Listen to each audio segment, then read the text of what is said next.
They run the counter. Gibbs. 2 yards on the pickup there. It'll be 2nd and 8. That's a good play by the guys on the defensive side of the ball. Held them to a gain of 2. And that changes the playbook a little bit now for the guy calling plays. 2nd and 8. Now he's got to probably think about going to the air instead of maybe staying with the ground game. The last run got a couple. Here's 2nd and 8.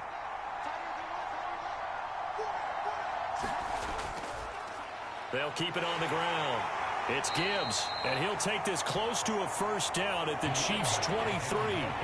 76 yards rushing for him now in the ball game. This drive is turning into an extended one, and the guy carrying the ball, he's becoming more like a body blows guy. Every carry is putting some damage on the defense. So after a while, I'm not too sure how many guys are going to want to run up and tackle him. Off play action. Booker. He's got a man. It's his fullback. So that'll go as a 4-yard loss on the play. And it'll be 4th down. Excuse my snarkiness here, but isn't the idea of completing a pass supposed to mean you get downfield and gain yards? Especially on 3rd down. Yeah, that one. How about the defense? Figured that one out in a big way. Yeah, they completed it all right and lost yardage. Badgley able to knock this one through, and that'll make this a 7-point game.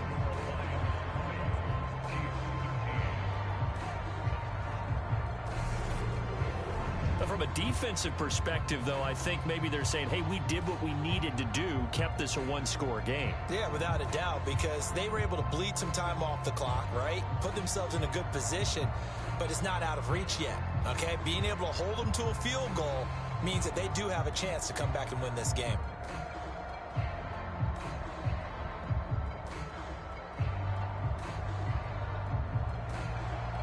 Is the kickoff unit as they run up and send this one away.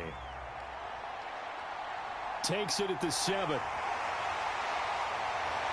And he'll go down as this drive will start at the 25-yard line. So now here are the Chiefs as their offense makes their way back out onto the field. And Charles, a very uninspired effort the last time we saw them out there was a quick 3-and-out, and they punted the football. Yeah, and you never want to get stopped so soundly during a series, but what would be even worse now is letting it happen again right here. They've got to get going.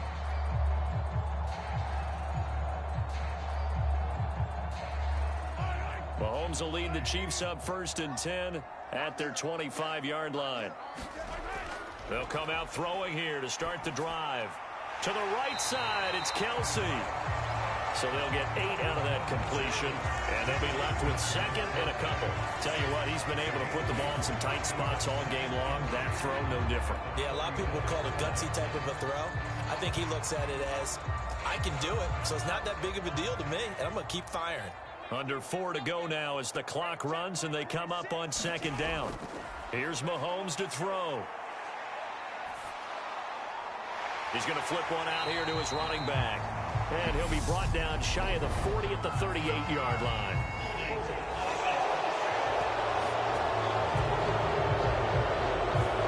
That's Jawan Taylor, the right tackle.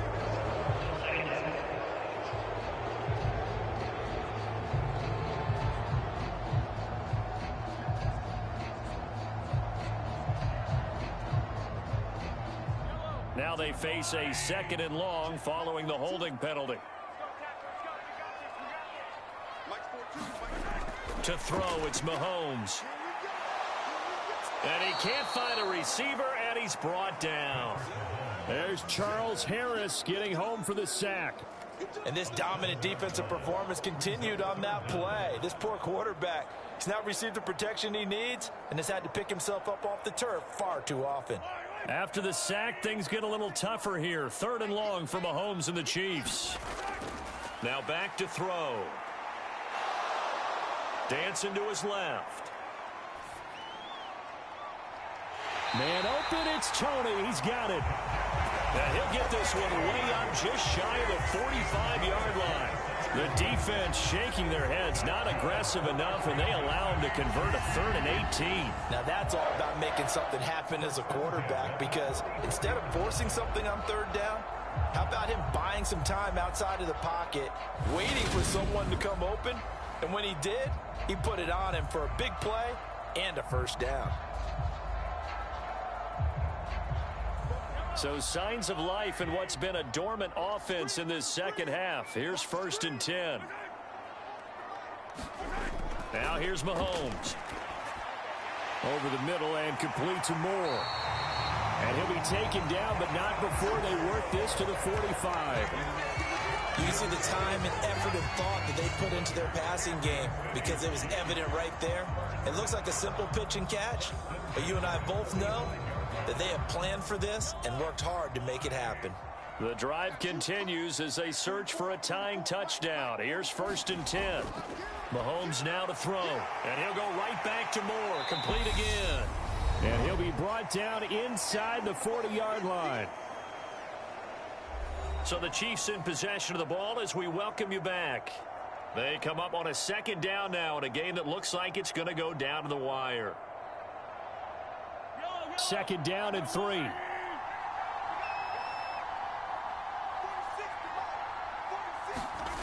Mahomes. It's Kelsey on the ground. And he's going to be taken down at about the 33. I'm starting to wonder here, are they trying to prevent winning? Because right now, they're laying back and they're picking them apart and moving the ball downfield. I think they got to start bringing a little pressure towards the quarterback. 1st down now, but that clock rolling. Mahomes. And this is caught. And in for the Chiefs touchdown. Sky Moore, 33 yards. And the Chiefs are an extra point away from tying this game here in the final minutes. Well, the hard part's done. Now they just need to split the posts, tie it up, but then their defense is going to have to hold up to send it to overtime. Yeah, no matter what. I know there's an inclination in it when you have momentum to go for 2 here, but if you miss it, you don't give your defense a chance at all. Plus, it's been a good game. I want to see overtime. I'm selfish. You obviously don't have a flight to catch. Tomorrow.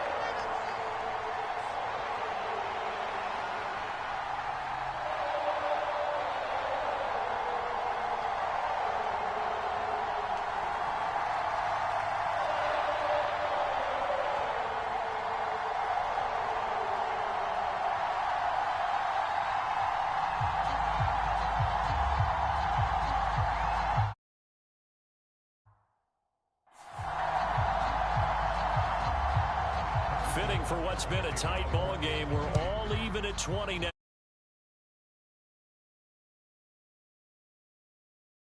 To the 25 as Raymond will elect not to bring it out. Here's the Lion offense now as they get ready to take over. Well, partner, here it is. They've got the chance to win the game. You'd have to think they need to get it near the opposite 40 to have a chance to kick a game-winning field goal. We'll see what they can do. And you're right about that, because if we look at it in macro, that's what it looks like. But I think in micro, the head coach has already asked the special teams coach, what is he feeling? What does he think? Where does he want the football? What's the yard line we have to get?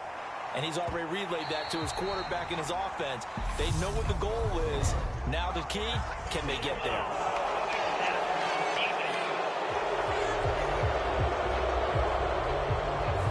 So a roughing the passer penalty there, CD. And we know that these pass rushers love to get after rookie quarterbacks, but they've still got to do it within the scope of the rules. And that time, the hit came just a little bit too late.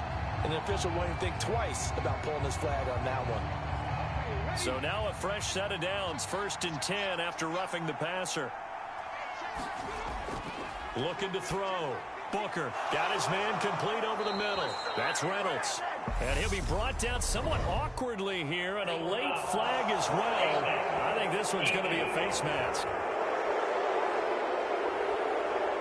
So it was already a gain on the completion, but tack on some more with that penalty. Absolutely, and no matter what angle you're making a tackle from, you can't grab the face mask, and that's just putting your defense on its heels just a little bit more.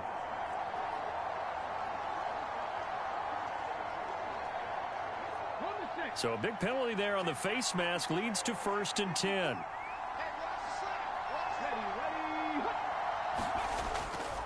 They'll start out here with a jet sweep. And this will be a gain of 5 as he gets it to the 30. The Chiefs will use the first of their timeouts as they'll talk things over prior to this upcoming 2nd down play.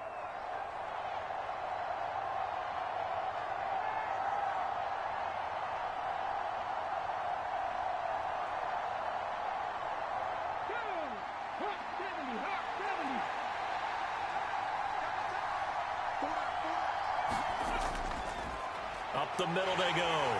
Gibbs, and he'll be brought down at the 21, just shy of the 20 in the red zone. Now a second timeout called for by the defense. And they'll be disappointed to have to burn one there after giving up the first down.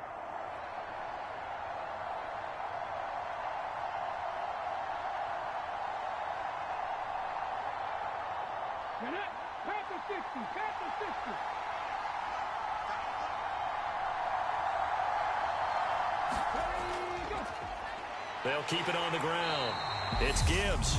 The Chiefs quickly now going to use the last of their timeouts as they stop it here with 1:07 remaining.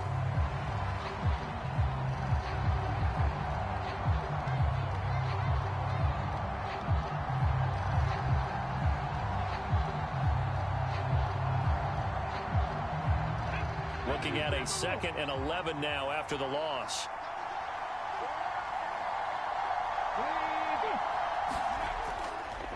Now a handoff up the middle. Gibbs. And able to get him down, but he does reach the 5.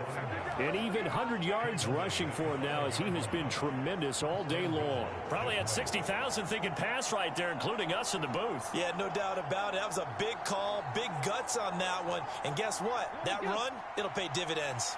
A game-winning field goal would be a chip shot from here. Let's see how they play it on 1st and goal. And maybe a measure of revenge there. He's had his way in this one, but this time they get him behind the line. That's going to go as a loss of a yard, and it'll be 2nd down. The Lions will use the first of their timeouts as they'll stop it with a little over 30 ticks to go in the football game. Well, they would have loved to have scored a touchdown there, but this still sets them up for a game-winning field goal attempt.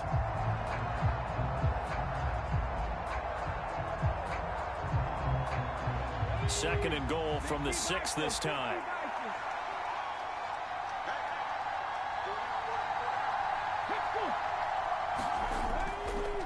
Up the middle they go. It's Gibbs, and he's able to get it down to the 2-yard line. Now another timeout called for by the offense as they stop it with 28 seconds to go in this football game.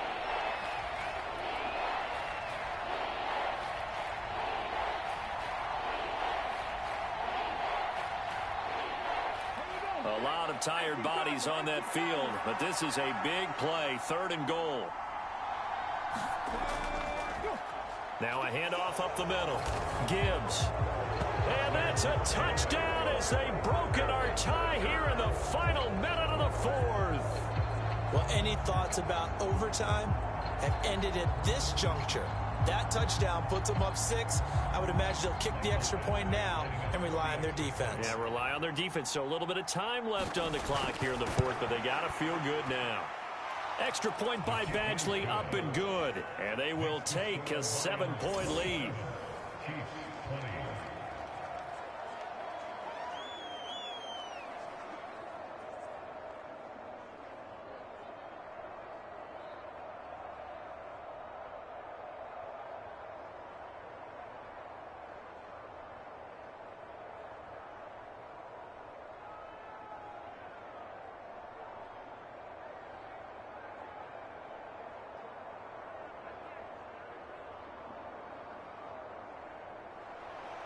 Here are the Lions now as they line up and kick this one away. This is taken just shy of the 10. And a nice return sets them up pretty good here right at the 30-yard line. Here comes Mahomes and the Chiefs.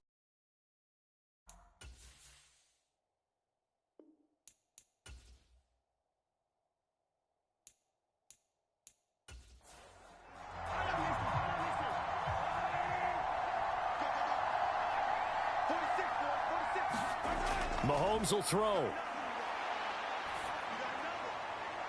He's got a man complete. And he is across and in for the score. And now they get tied.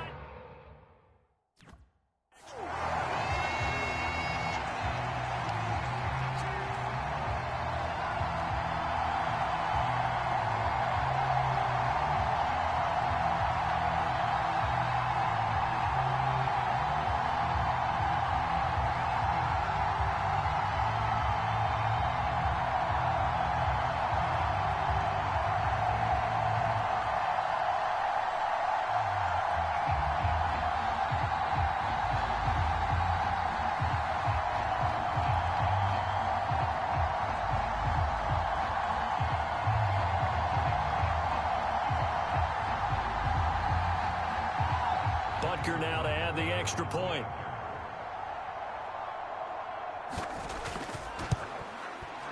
And we may very well be headed to overtime. Well, the offense wasn't out there for a long time, but they were out there for a good time. One play, and they're able to hit pay dirt.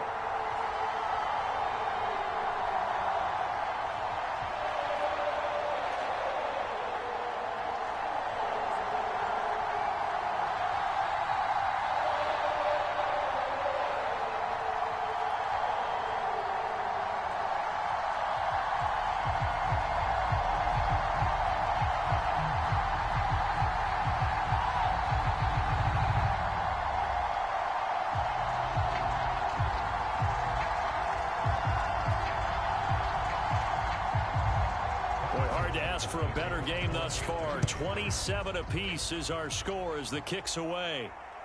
This fielded right at the goal line. And taken down just past the 20 at about the 21-yard line.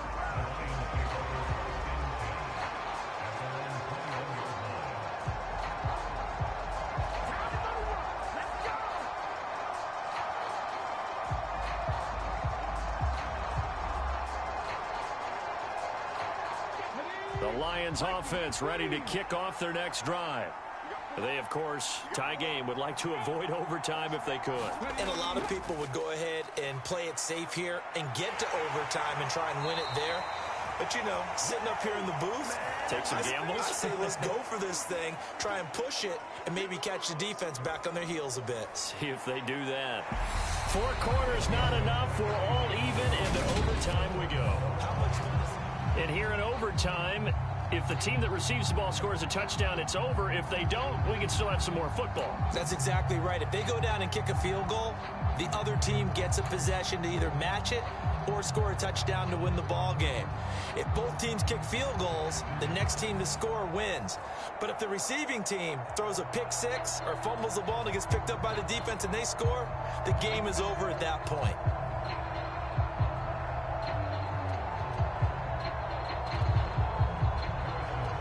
So the Lions now, they'll get the first crack at things here in overtime as we are back underway. Fielded just outside the goal line. And he won't quite make it to the 25.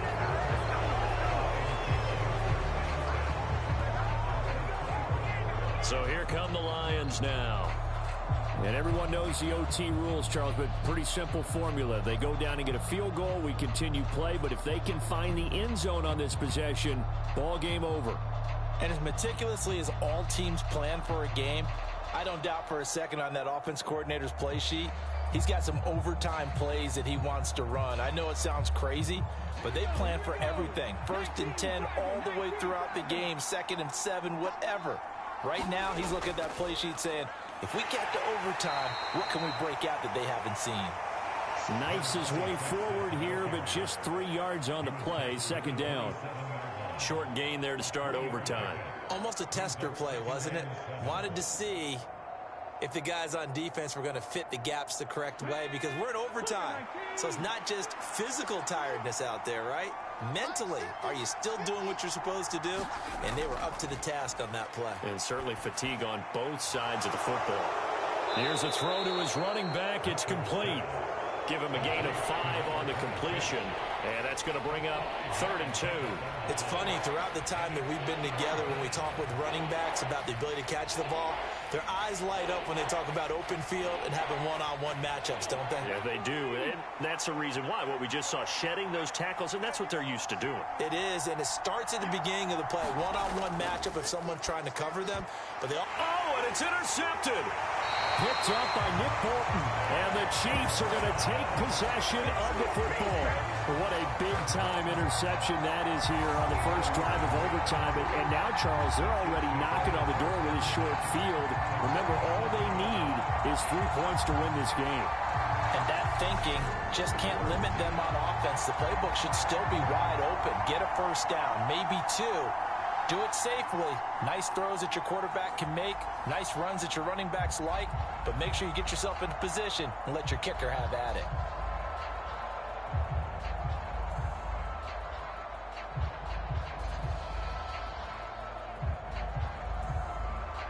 Line of scrimmage, the 37 on 1st and 10.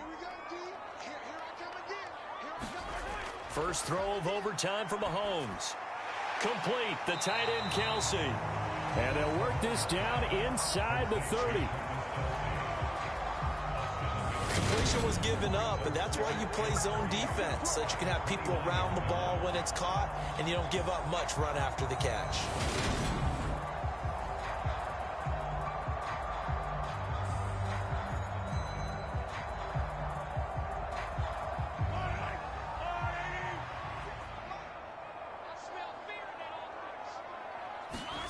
From the 29, Mahomes going to throw deep for the end zone. And this one incomplete. Oh, he couldn't hang on to it in the end zone, and that's one that'll haunt you. And now it brings up 3rd down. The offense schemed going 5 wide, trying to create a chance for the big shot, and they took it. If he comes down with that one, that's a huge offensive swing. But credit the defense with a nice play, knocking that one away.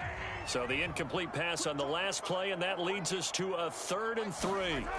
Mahomes going to throw. He's got his man, Valdez-Scantling. And he will have a Chiefs first down as they're able to get the 3rd down conversion. That's a pretty good throw on the curl route there. 3rd down, and they pick up a first. Defense should be aware for that, right?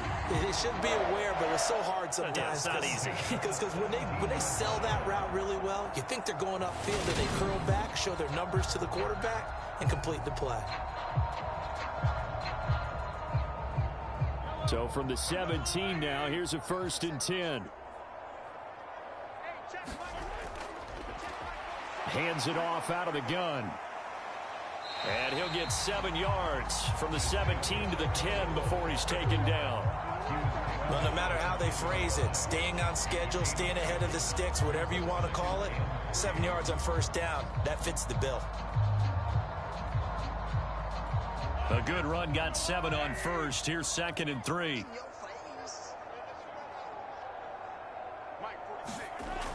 Now Mahomes. Sideline throw is caught by Valdez-Scantling. And it looks like he'll be just a yard shy of the 5 here as he's out at the 6. Mahomes to MVS there for the Kansas City first. Well, right now, every little bit of yardage helps. They're obviously well within his range. It's just about keeping the football and getting in the right spot. Know your kicker. As you mentioned, get it to the right spot, the place that he wants to kick it from. And if you do decide to throw the football, it either goes to your team or no one. It's the only kind of throw you make. Mahomes taps this forward. It's a jet sweep. And he's into the end zone for the touchdown and the game winner in OT. So the game-winning touchdown came through the air in overtime. 4 quarters wasn't enough. We were treated to a really good one, weren't we, Parker? That we were. And I just love being able to be witness to a game like this all the way through. Who's going to win it? Oh, what? We're getting overtime? Great for us.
Today, from Acrisure Stadium in Pittsburgh.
Back to throw, Purdy. Open man is Samuel, complete. And they'll get this down to the 42-yard line. And that certainly appears to be a critical conversion right there, because not only do they keep the drive going, they take valuable time off the clock as well. They have to feel really good about that last completion.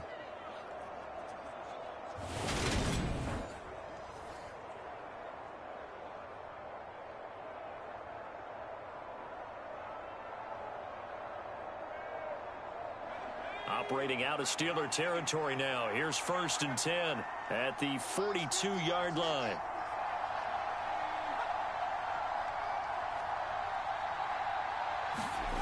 On 1st down, it's Purdy. Completes it to Jennings. And he'll go out of bounds after taking it a little further down inside the 40.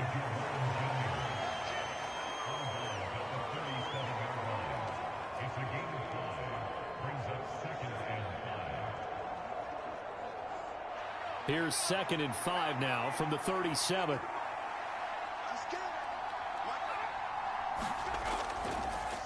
Here's the option. Running right. Oh, no, he lost the football. And it's picked up by the Steelers. And they will take over at the 29-yard line. Well, partner, here's where team football gets tested a little bit, because I know the defensive guys were over there chilling on the sidelines, and all of a sudden, they heard the sudden change call because that fumble puts them right back on the field, and they've got to go out and finish the game now themselves. Absolutely. Nursing that slim lead here in the 4th, a costly turnover.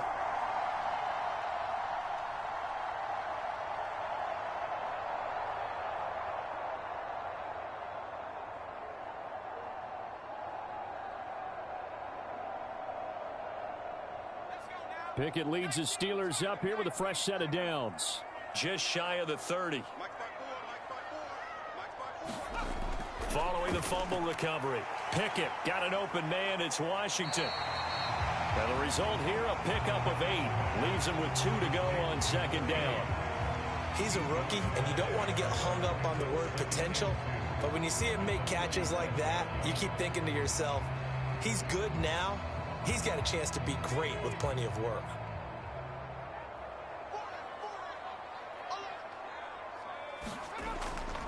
On 2nd down, this is Harris. And they will only muster a yard here to the 38.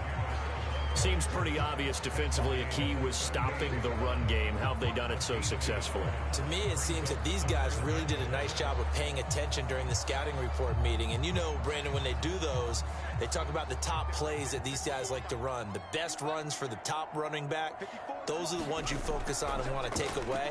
And they've done that pretty successfully in this game. And he will have a Steelers 1st down as they're able to convert, albeit not by much, on 3rd and a yard. We all love to have a home run hitter in the backfield. Guy can take it the distance. But a short yardage, trying to pick up 1st downs, that big guy, oh, he's a nice luxury to have, isn't he?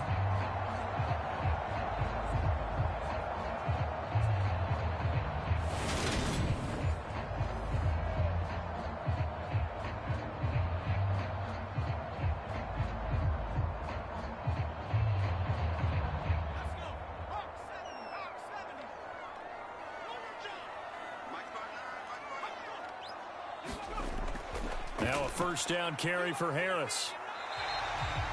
41 yards rushing for him now to this point. Now, Brandon, that's the way you want to run the football. There should almost be quote bubbles above the offense right now.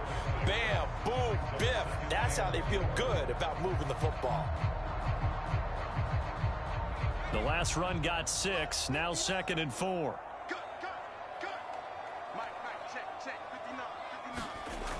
Pickett. To the right side and complete to Washington. And they'll get him down on the other side of midfield. I'm wondering if the same thing went through your mind as mine. When I see a big man like that make a catch, all I keep thinking to myself is, big man with football. Look out, everyone. He may not juke you a whole lot, right? He may not run past you because of his size. You're talking about a guy weighing in the 270 range. But, boy, once he gets his mitts on the ball, he's going to be tough to bring down. The battle in the trenches never more important than right now. This is 3rd and inches. Trying to pick it up on the ground with Harris. And he will have the first down as he gets this to the 47.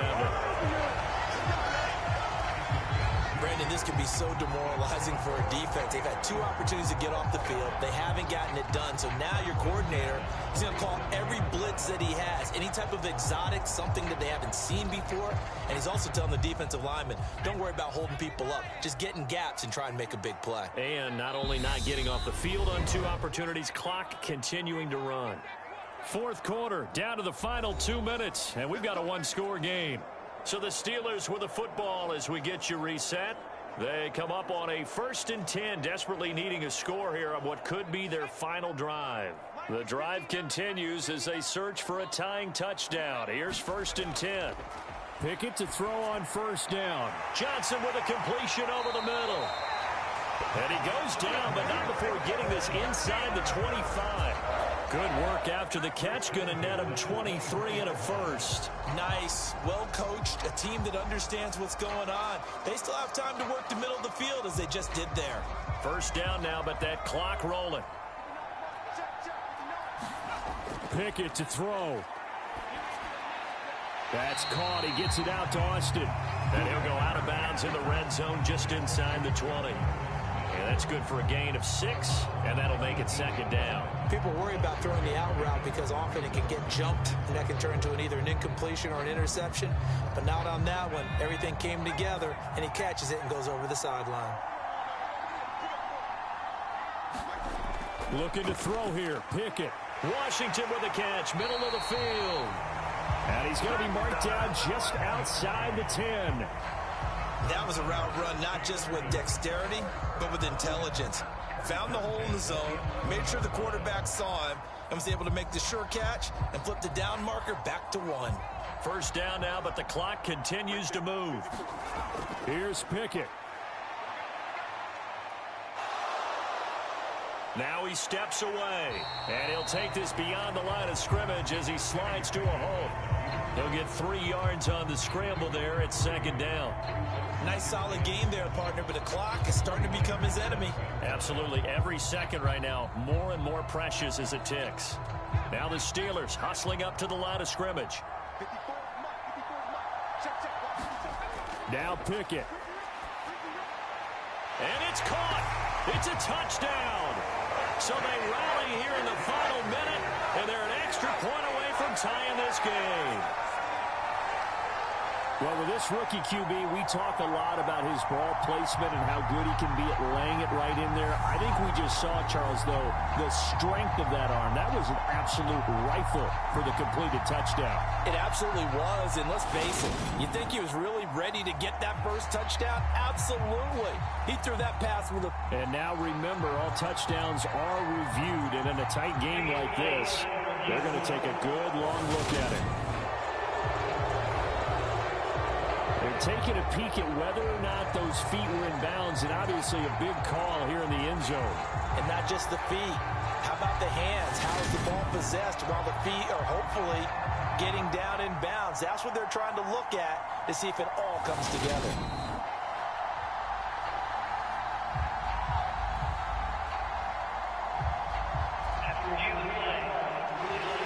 So they called it a touchdown originally, and this will stay a touchdown after the video review, so they had it right. Chris Boswell now for the extra point.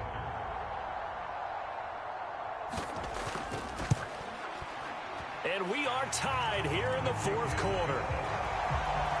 A pretty long drive that time. 11 plays all told. And the touchdown at PAT mean we are tied here in the final minute of play.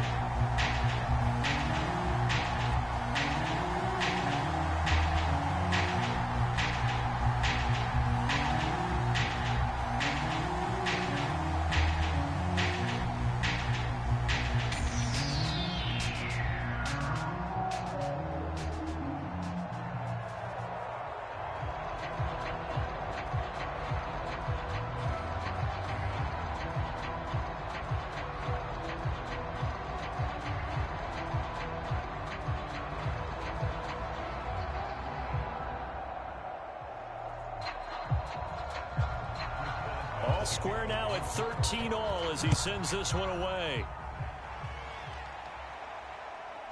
Returning from his end zone is Ray McCloud. And he returns this to the 22.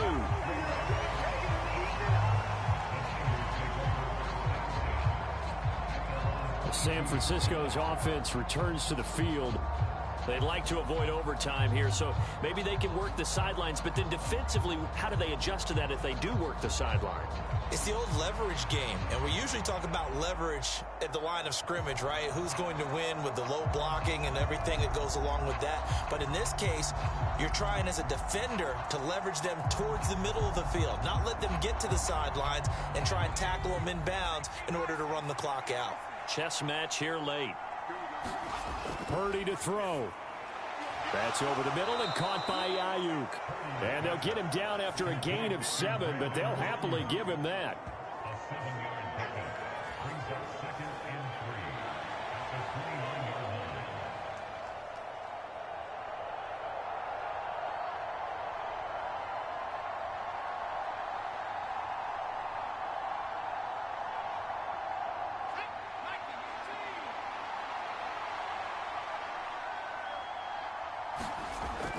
On second down, McCaffrey. And he is going to be stopped here at the line of scrimmage. And time is going to expire in this football game. It's a little teaching moment here. Overtime rules. Remind us how this goes, partner. Okay, so in the past, we had sudden death. First team to score wins, but no longer. Now, if the team receives the ball, scores a touchdown, they win the game. If they kick a field goal, though, or don't score, the other team gets a possession. And after both teams get a possession, then we're into sudden death. First team to score wins the game.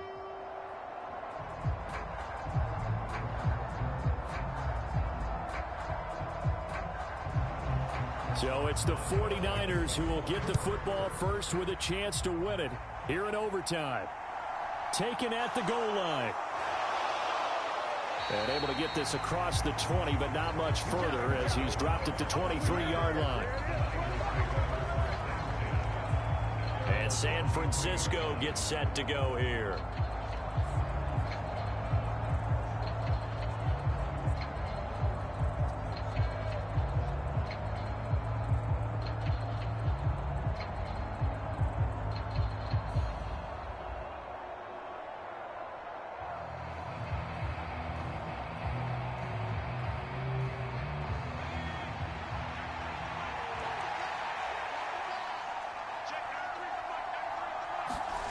Purdy looking to throw on first down here. The tight end Kittle has it on the left side. This will be stopped about 2 yards shy of the marker. 8-yard gain, 2nd and 2. How about the timing on that one? Boy, they were in sync, weren't they? 3-step drop, balls out of his hands, right to the tight end. Nice completion, just like they do it in practice.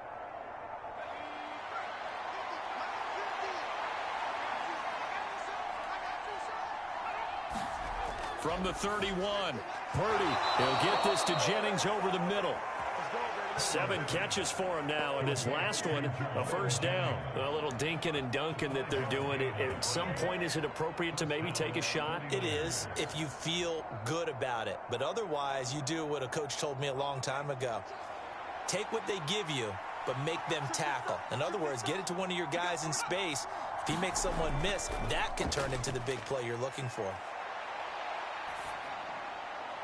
And now a throw on first down there, but it's incomplete. Another nice job there defensively. They've really stymied their passing attempts, and it continues in overtime. And for them to do that, that means they've had to be cohesive on defense. Pressure in the quarterback's face. Good coverage of not just the wide receivers, but the tight end, the running backs when they try and slip out, and making sure they're at the point of attack. When the ball's in the air, they get there and help force some of those incompletions. Now this one complete downfield on the left side. And they're going to have themselves another first down as the tackle's made at the Steelers' 41-yard line. 23 yards the pickup there. Well, this is an awfully tough route to defend in man coverage because he lines up on the right and then runs a crossing route back to the other side of the field. So as a defender, you're not only trailing him the whole way, you're also looking out for your own guys to make sure you don't get yourself picked off. And then you can't catch up in time to prevent the completion. Operating out of Steeler territory now. Here's 1st and 10 at the 41. On 1st down, Purdy. This pass to Jennings, and he makes a catch.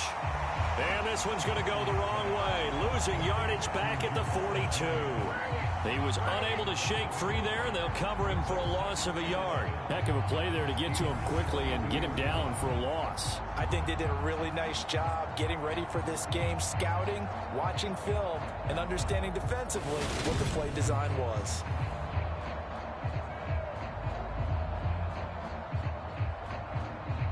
Second and 11. From the shotgun now, here's an inside give. And the ball is knocked out, and it's picked up by the Steelers. And his guys are going to get the football at the 37-yard line. And a costly mistake. Coaches talk so much about ball security, and in overtime, so paramount. Partner, do you ever wonder if maybe they talk about it too much? Too much, yeah. Doesn't seem like you can, but maybe by discussing it time and time again, and you know they overemphasized it here, it almost became self-fulfilling. And any points beat them here. Field goal or a touchdown now.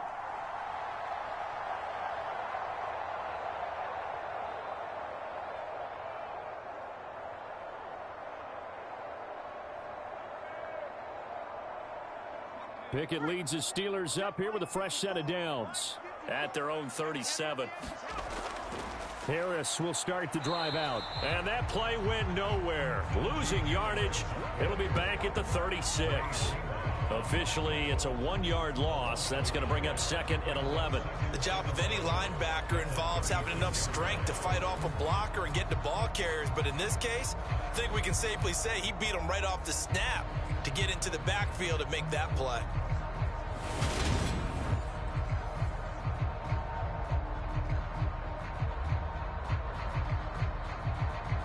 A loss of a yard there to start out. That leads to a 2nd and 11. They'll keep it on the ground. Harris again.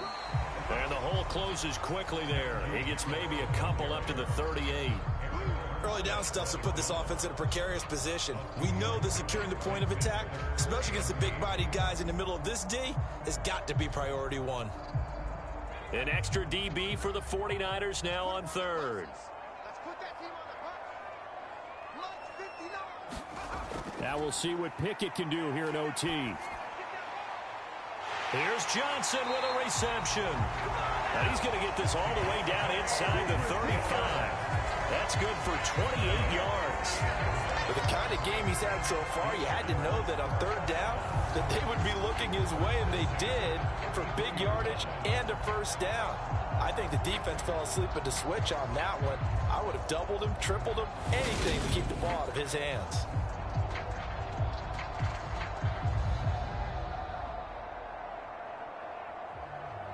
So from inside Niner territory now, this is 1st and 10, down at the 33.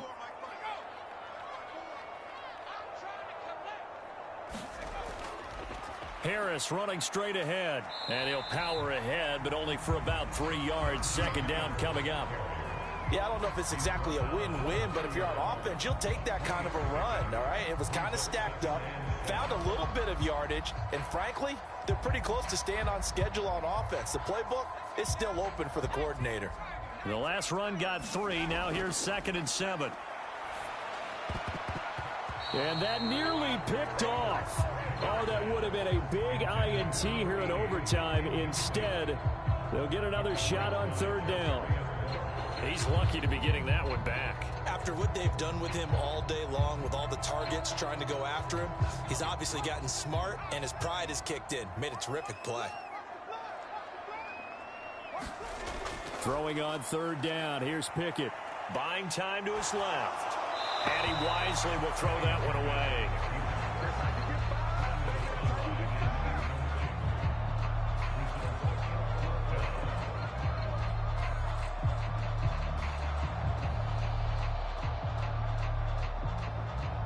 So on now for the field goal try, Chris Boswell.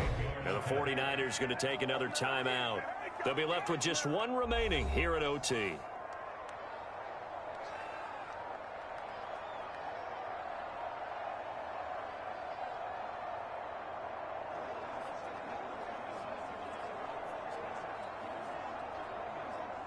And now it all rests on the right foot of their kicker.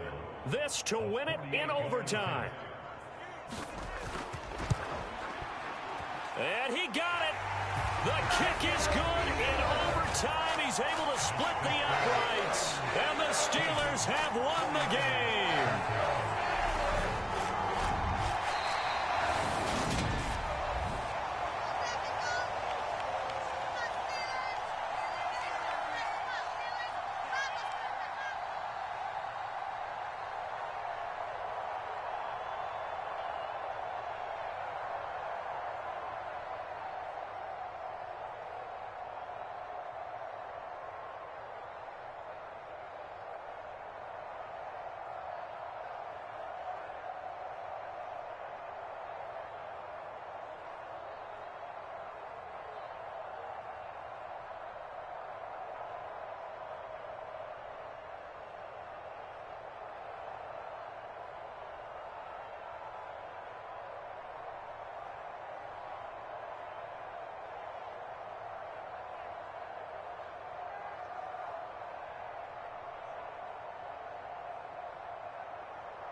Today, from the Superdome in New Orleans,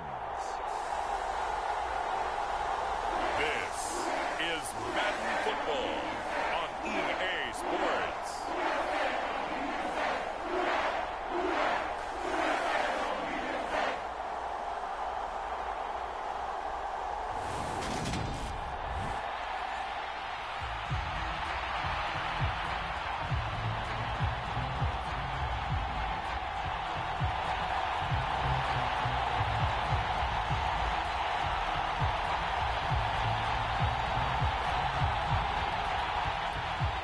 Kicker for the Saints, Will Lutz, has it teed up, and here we go from New Orleans. And here comes a return from just beyond the goal line.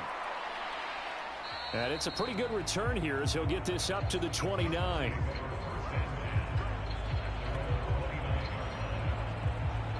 The Titans set to take over behind their quarterback, Ryan Tannehill. And one of the things that has really impressed me about Ryan Tannehill has been his perseverance.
Now on 3rd and long, they'll look to throw.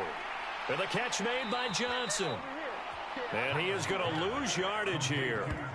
They call it a loss of a yard there. And that'll bring up 4th down. No surprise they decided to throw on 3rd down. A little bit of a surprise that they completed the pass and lost yardage on the play.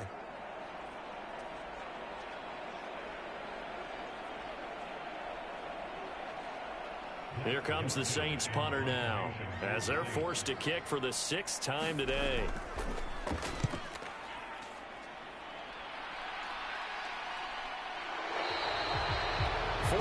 On the punt, 2 on the return, and the Titans will be backed up deep to begin the drive as they take over 1st and 10.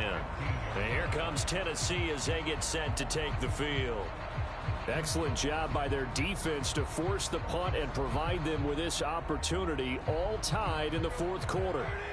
Tannehill and the Titans come up now 1st and 10 at their own 15.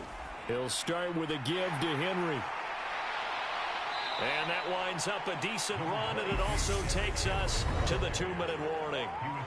91 yards on the ground for him so far. So the Titans in possession of the football here as we get you reset.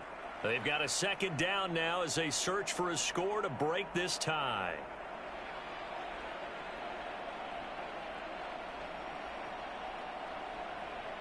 Eight yards the tally on that 1st down run. Here's 2nd and 2. Tannehill. He's got Henry. And they'll take him down at the 31-yard line. 9 yards to pick up there, and it's a 1st down. But they picked up a little bit of yardage there, and now, in this situation, should be in no hurry to run a play really fast. Let the clock wind down. 1st down now, but the clock continues to move. Tannehill to throw. Flushed out right. And he gets this to the other side of midfield across the 45 before going out.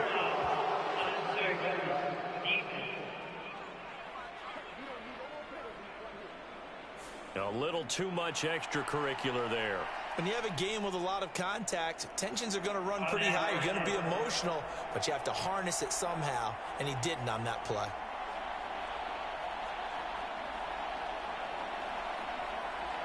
So the yellow flag came out, and that leads to a new set of downs for this offense. 1st and 10. After the penalty, it's Henry. Oh, and fine work there as he gets this thing down to the 11-yard line. The Saints going to call the first of their timeouts as they'll head to the sideline and talk over what to do next.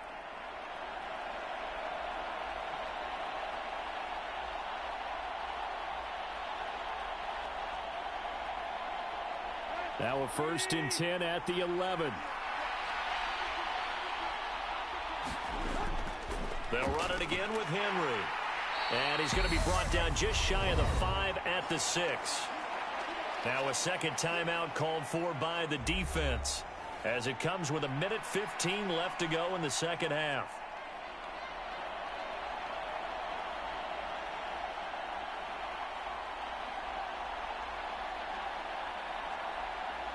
After the pickup of 5, here's 2nd and 5.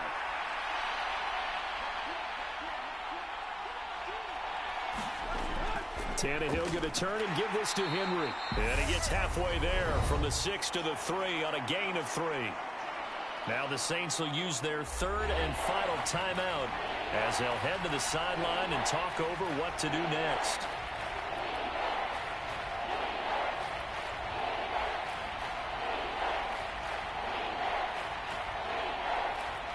They'll come to the line needing only 2 yards to gain the first here. They'll try to run for the first with Henry. Henry fighting for the marker, but I don't think he got there. He did not. No gain on the play there, and it'll bring up 4th down. That time they're able to bottle him up, but he's having a really nice game. I agree with that. Let's just go big picture, right? Every back that's in the Hall of Fame had carries where they didn't gain yardage or they lost yardage, but you stick with them, don't you? When they're having a good game, keep feeding them. And his kick is good. And the sideline celebrates as they have taken the lead in the final minute. All right, so time to reset here. It's a huge kick there, gives them the lead, but they've got to be careful that their celebrations aren't a little too premature. You're exactly right about that, because there still is time for the other guys to run a few plays and get into field goal position. So this defense is going to need to come up with one final stop if they're going to get out of here with a victory.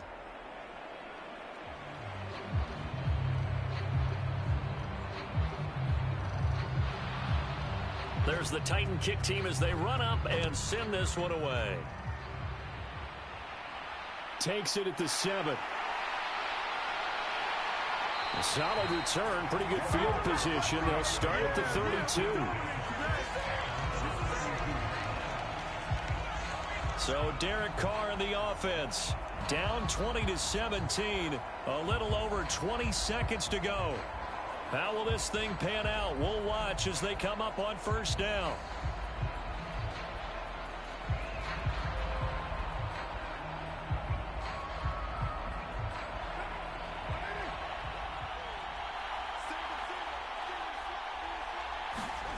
Here's Carr. That one tipped, and it's incomplete. Good hands there defensively. And 2nd down.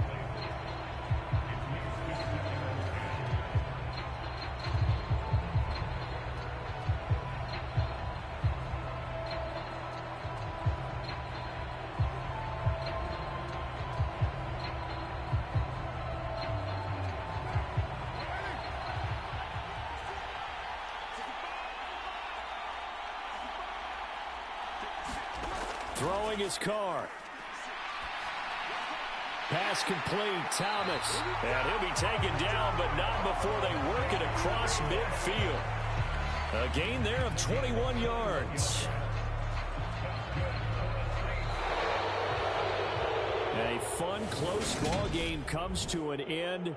On that last play, Charles, they were on the wrong side of midfield. They needed something near a miracle, and they couldn't get it done. Yeah, the effort, that was good. Very good, in fact. They were just a little too far out to get a decent look at the end zone for that last opportunity. Couldn't get it done, but a nice game overall.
Throwing on second down, Jones.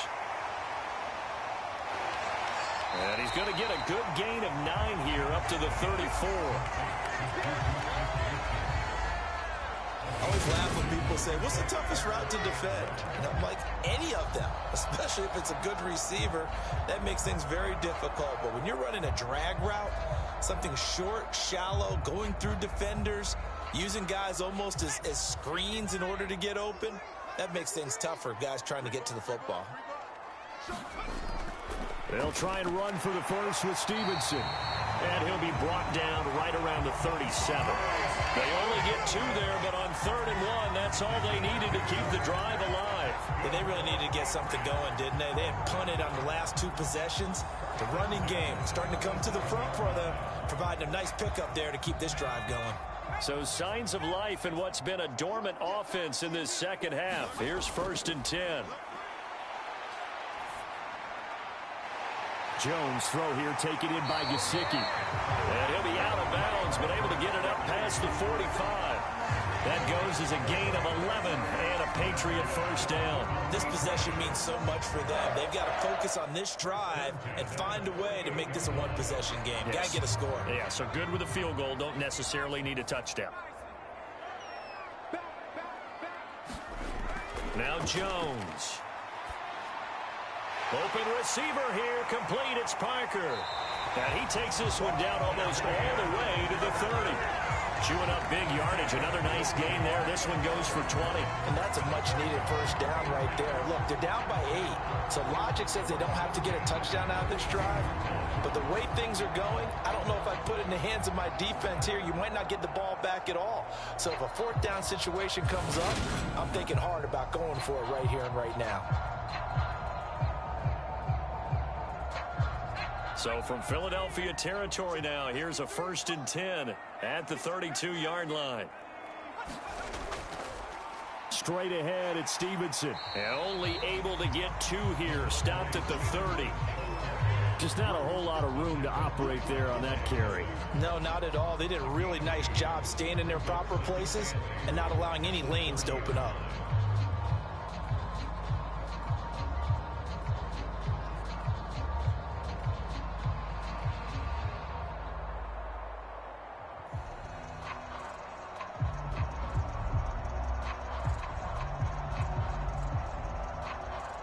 The last run good for 2. Here's 2nd and 8.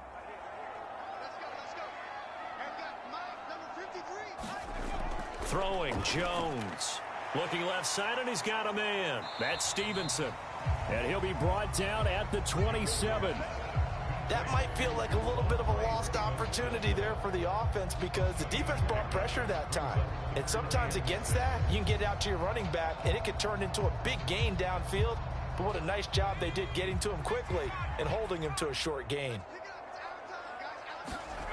Here's Jones to throw on 3rd down. And this complete to Henry over the middle. And he has another first down as he'll get the ball down to the Eagles' 14. That one goes for 13 yards, and it moves the sticks.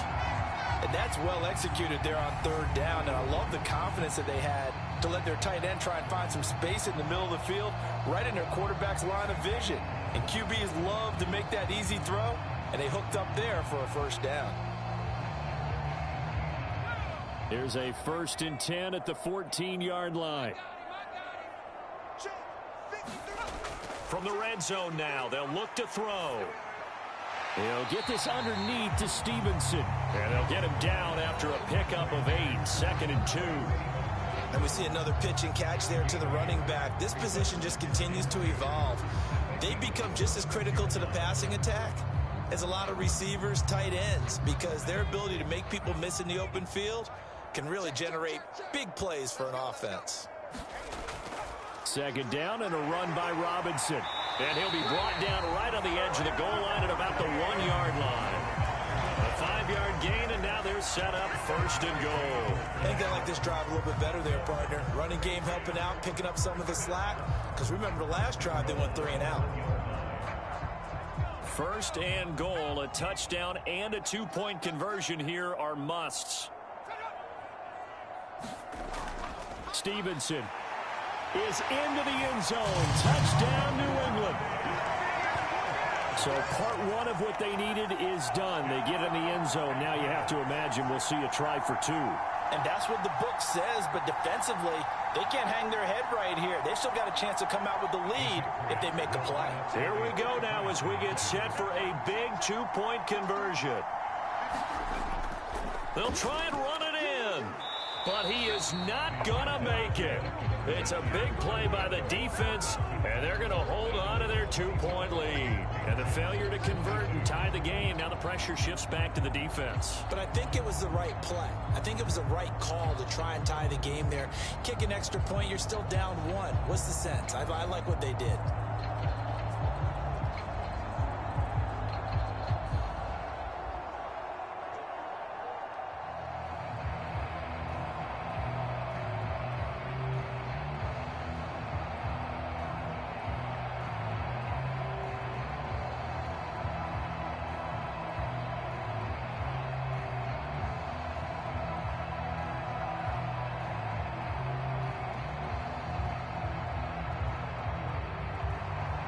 Folk now set to boot it after his guys put 6 on the board. Fielded right around the 8. And up to about the 26-yard line, just across the 25. Inside of 2 minutes remaining in a two-point ball game. So it's Eagle football here as we get you reset. They've got a 1st and 10 as they look to try and finish this one off.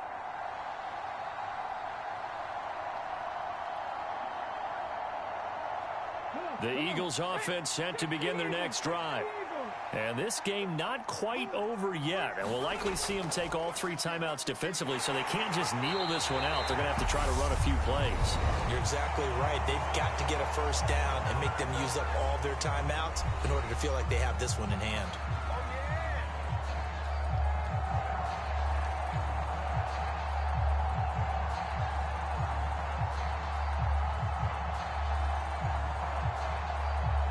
Another running situation on the doorstep as they come up 2nd and 10.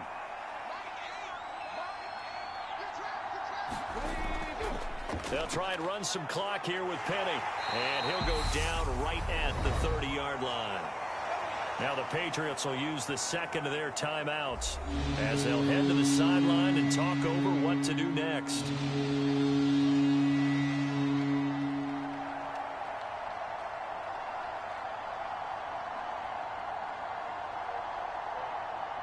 They are in need of 6 yards here if they hope to move the chains. Throwing is Hurts. Throw right side, caught by Goddard, the tight end. And he is going to have an Eagles first down as they're able to get the 3rd down conversion.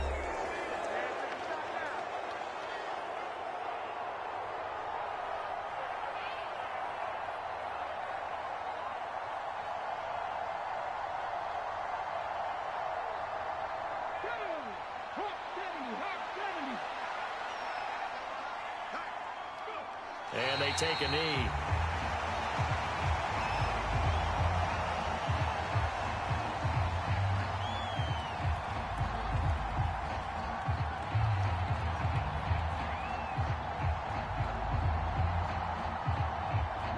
Second and 11 now.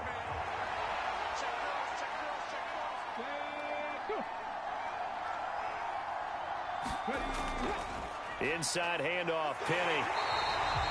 The second down play, not much better than the first, just a gain of 1 there. I like a guy who understands the situation. I also like a guy who you look at him and you say, that looks like a guy who knows the coach is going to say, guess what? You drop this one, you'll be carrying around the training facility for an entire week. Maybe flashback to high school or college, carrying it around campus, right? The old gauntlet drill, right? Anyone get the ball out while he's sitting in class and bring it back to the coach? He's in big trouble. 3rd and 11. And some extra depth in the secondary here. They're in the dime. Hurts down to 1 knee, and that should just about do it. Partner, they took a knee to finish this one off. To me, that's the only thing they lost in the 4th quarter. How about that comeback? Yeah, trailed coming into the last frame. Got it done, taking the knee. The Eagles send out their punter now as he'll come on to kick this one away.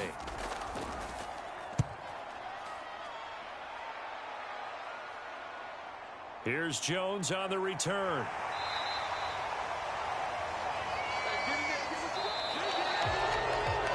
A fun, close ball game comes to an end. On that last play, Charles, they were on the wrong side of midfield. They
Today, from FedEx Field in Landover, Maryland,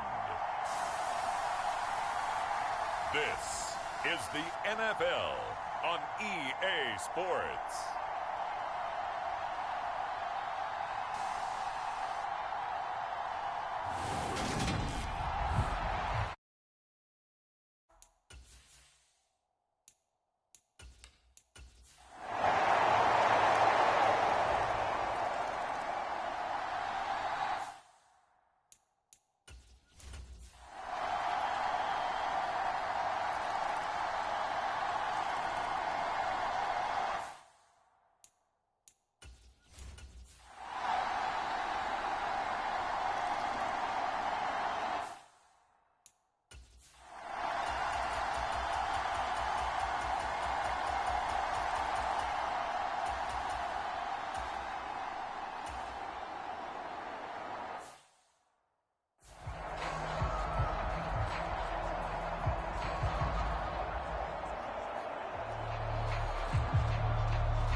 Gibson is not going anywhere. He'll be hit and dropped for no gain at the 2-yard line.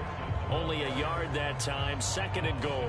This is where coaches have to have spent a lot of time going over situations with their players, because him getting tackled there is not the worst thing in the world. You're going to run more plays, right? Clock's going to go. But his thought process is getting into the end zone. It's counterintuitive for him to actually go down in this spot. Yeah, but like you say, you don't want to get in the end zone too early here. And he takes it in. Touchdown, Washington. Sam Howell scoring on the 2-yard keeper.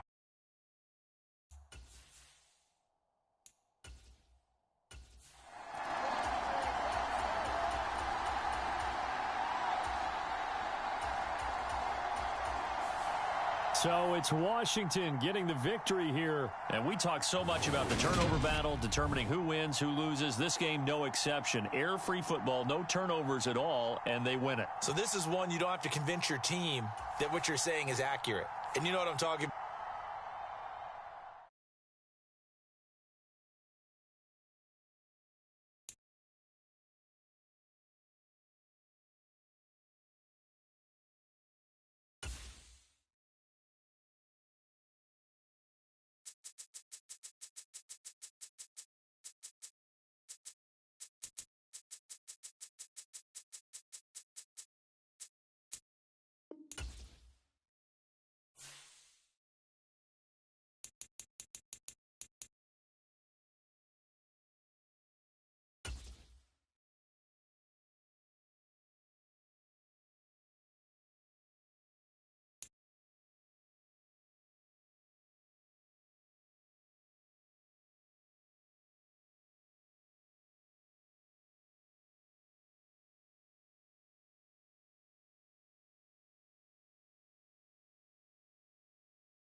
day.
On 1st and 10, it's Sanders.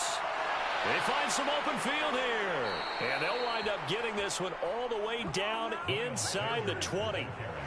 205 yards rushing for him now on the afternoon as he just continues to pummel this defense. At carries like that, that's how they're going to continue to salt this thing away here, Charles, in the fourth quarter. Yeah, how about that? A new set of downs. Clock continues to move. No better way to close out a game than to tap those mastodons you have up front and say, guys, keep pounding them. Let's keep the ball, keep their offense on the sidelines, and let's close this one out. From the red zone now, Young. And he'll find Thielen on the right side. And they've got this down to about the 12-yard line. Good throw, good catch, but I really like the route. The drag and being able to run away from defenders. Hard to stick with them for that long. Yeah, better against man than zone, or? Better against man, because now you're running away from someone and you're not running into a defensive player in another zone.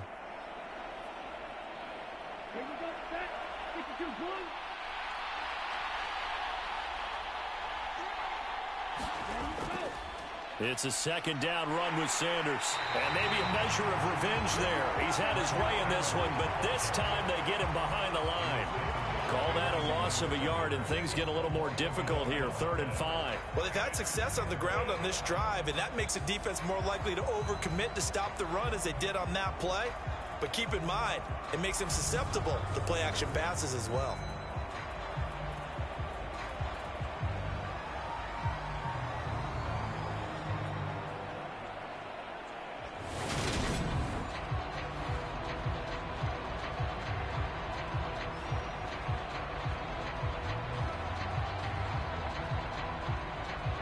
Already a pair of 3rd down conversions for them on this drive, but right now they need 5 yards on this 3rd down try. That throw by Young incomplete. So 2 3rd down conversions on this drive, but not able to get a third, and now they deal with 4th down. Well, fourth quarter with a 3-score lead here, Charles, but they're still going back to the air and looking for more points. Well, with this game well in hand, it's an opportunity for the guys to come off the bench and get a chance to play. And a lot of coaches, they want to run their full playbook no matter who's on the field. Now for the field goal try, here's Eddie Pinheiro. And remember, he had one blocked earlier. And it's a fake. He's going to throw it. Now a throw caught by one of their linemen. The fake field goal catches everyone by surprise. And the Panthers have opened up a 4-touchdown lead here in the fourth. You and I talk a lot about these special teams and how important those can be. That comes into play here. The defense, not very alert. And this is something you work on all the time as a defender. Always saying, alert, be ready for the fake. But sometimes you fall asleep anyway. Pinheiro now to add the extra point.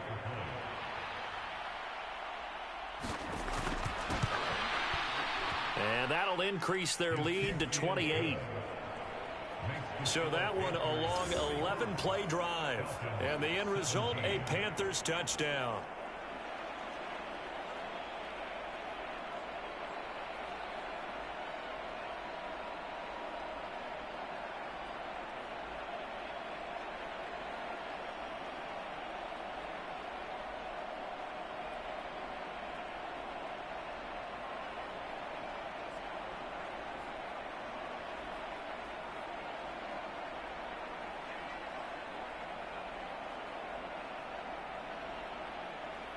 Now after the touchdown, here's Pinheiro to kick it off.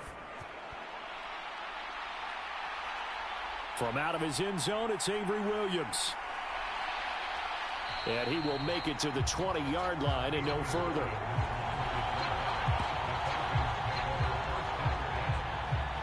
Here comes the Atlanta offense now ready to take over here. Well, we said it at halftime that they would need a nearly perfect second half to erase that deficit that they were facing, CD. But unfortunately, the second half has pretty much been a carbon copy of the first. Yeah, that early lead was almost insurmountable the way their opponent was playing. And, partner, they do have some good news, though. This one is getting close to being over, and they can try and hit the reset button starting tomorrow. Falcons 1st and 10 here as Ritter gets them ready. At their own 20-yard line. They'll try and start this drive in the air. Oh, he dropped it. And that's pretty indicative of the way this one's gone. At this point, down big, you'd have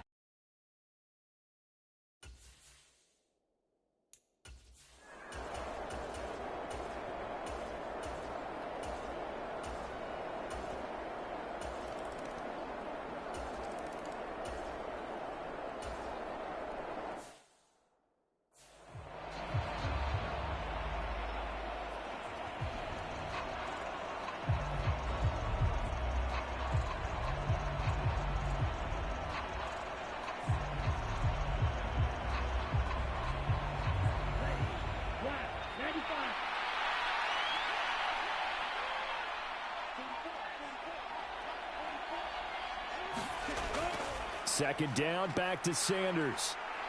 And a good push up front, and he's able to navigate his way down inside the 30. But 223 yards rushing for him now with a couple of touchdown runs to boot. Well, that's a carry they have to be satisfied with. And throughout this game, they've been satisfied with what he's given them. Whenever they've needed a big run, a first down, he's the guy they've turned to. And it doesn't matter what the defense thinks. They feel like they've got the confidence to keep handing it to him and keep picking up good yardage.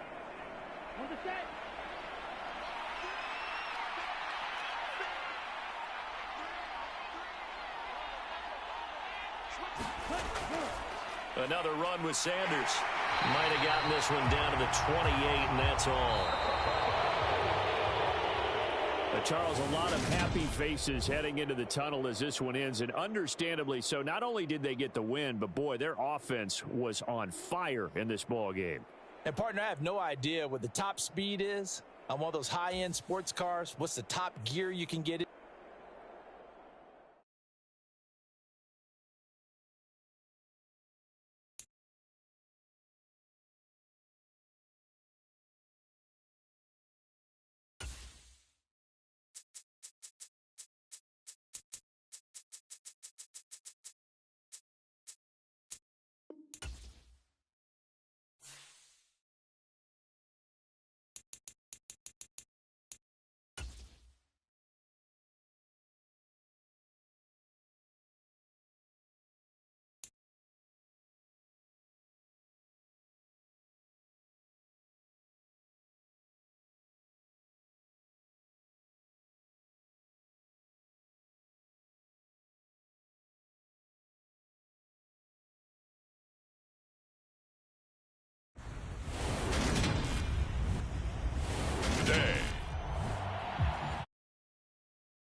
They start the drive with Cook. 76 yards rushing for him now in the ball game. From the lineman to the guy running with it, that was a well-executed first down by the offense. With 2 shots left to get the first, you can get a little aggressive here on second down if you want and try for some bigger yardage. 6 yards on that last play. Here's 2nd and 4. Off the play fake, Cousins. That's to Dalvin Cook, his running back. And he'll get to the 29-yard line, brought down there. 7 yards there and a first down. One of my old teammates called me the other day when he was watching the game. He's like, man, trying to watch an NFL game and trying to account for their passing game, that's difficult. And just when you think you get everything covered, here comes a back out of the backfield. And in this case, he picks up a first down.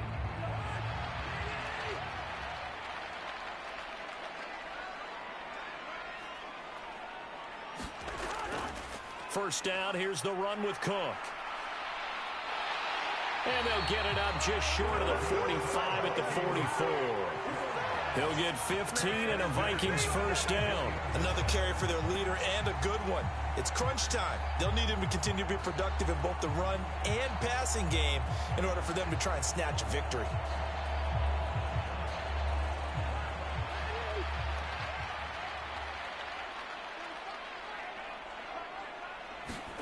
Cousins on first down.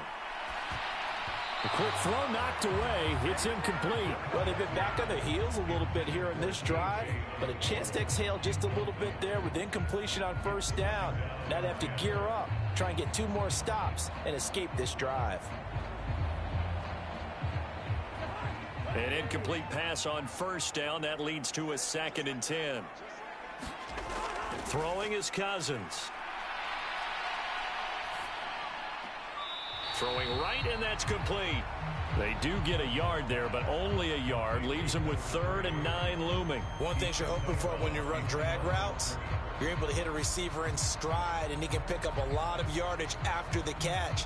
But in this situation, the defense was effective, able to stop him before he could get a good head of steam going. On 3rd down, Cousins. And now the ball's out. Fumble near midfield.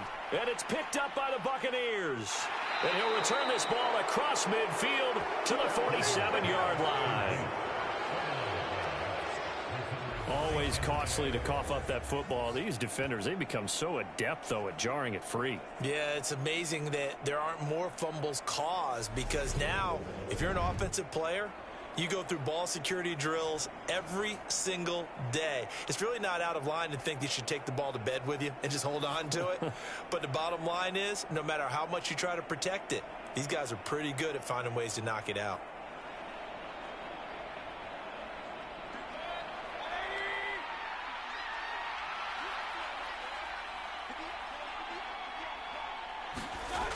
Mayfield now after the fumble recovery. He's got Otten. That's a staple of this offense. Drag route to the tight end. Yeah, he's unable to use his size to break off much more yardage after the catch, but still an effective gain nonetheless. Clock continuing to run. They'll probably wind this all the way before snapping it on 2nd down. They run straight ahead here with White. And this winds up a pickup of 2, maybe 2.5 to about the 39. Now the objective there, I mean, yes, the positive gain, that's nice, but work some clock. Yeah, you're exactly right, but the problem for them is still within a possession. So they can't just sit on it running the ball. They'll have to find a way to throw it effectively as well. This is 3rd and 2, maybe the biggest play in this football game. They'll try to pick this up on the ground with White. And he is going to have the first down, and that is going to suck the life right out of this crowd. We've got a 1-score game with inside of 2 minutes remaining.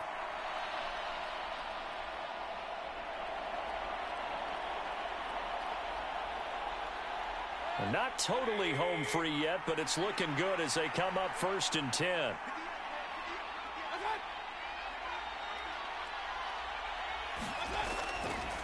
opting to run again here with White. And running room scarce here. He's going to be stopped in his tracks at the line of scrimmage.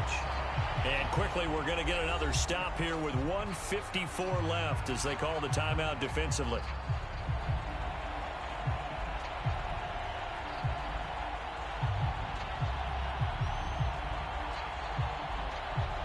Another running situation on the doorstep as they come up 2nd and 10.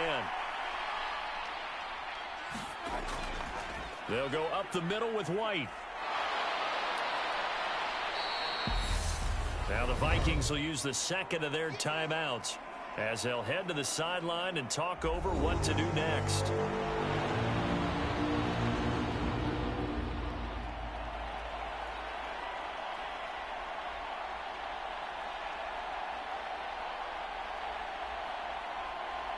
And the Vikings are going to beef up their secondary here. 6 DBs on third.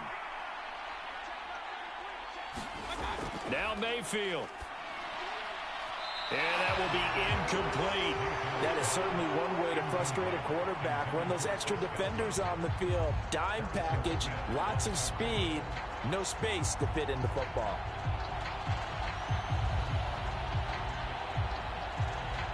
So now one of the biggest kicks of the night is forthcoming. This to put him a touchdown and a 2-point conversion up. And his kick is indeed good, and that'll push the lead up to 8.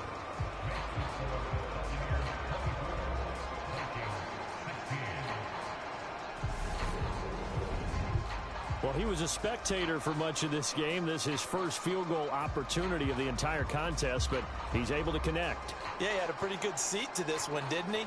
But let's face it, all kickers that you and I know, they want to contribute. They want their opportunity, and he seized his.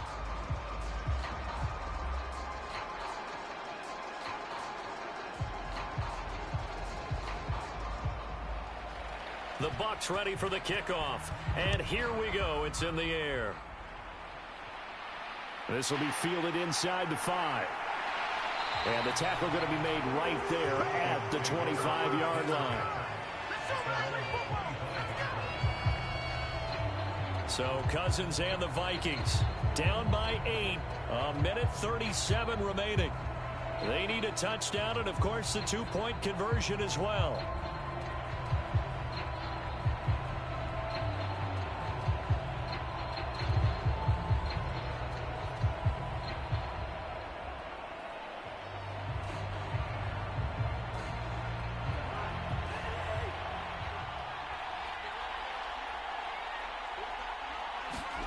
Cousins. Open man is Osborne. He's got it. And he'll be taken down, but not before they reach the 50. It'll go as a gain of 25 on a play that started back at the 25. Now you're right on the edge of field goal range. You've still got time, but get up to the line of scrimmage and get set. First down now, but that clock rolling. Now Cousins. And he's got this to Jefferson. And he will go out right near the 35-yard line. 15 more yards there, and quickly another first down. That's what they need right now. Get the first down, get out of bounds, stop the clock. Just playing smart football, understanding the situation, making the plays necessary, and making sure that clock stops at every opportunity.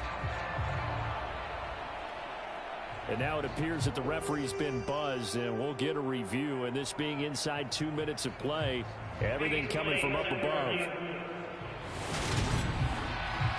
Did he keep those feet in bounds? That's the question they've got to decide. And I got to say, watching it in real time, it was awfully close. Yeah, it certainly looked like a heck of a catch because he didn't appear to bobble it, which could complicate things.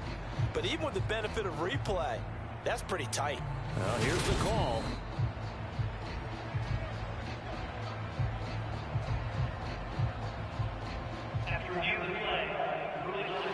So the folks in New York just going to wind up confirming what the official saw, as this play will stand as is. Back-to-back good plays have them on the move on first down.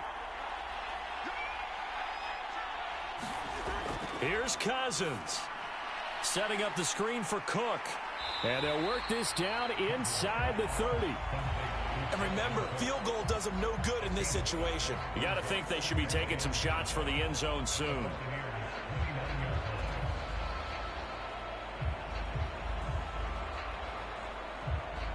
Cousins trying to get his guys up to the line of scrimmage quickly. He's back to throw. Dalvin Cook now catches on back-to-back plays. And he's brought down here just outside of the 20. Hey, you got your first down. Get up to the line of scrimmage and spike it.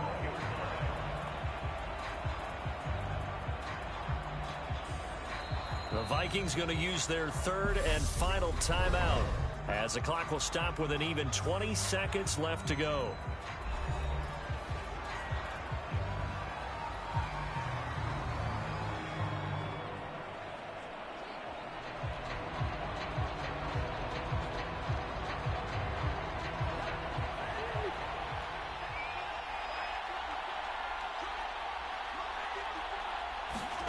Cousins to throw. Oh, that one sailed a bit, but the catch is still made. A solid pickup at 13 sets him up first and goal.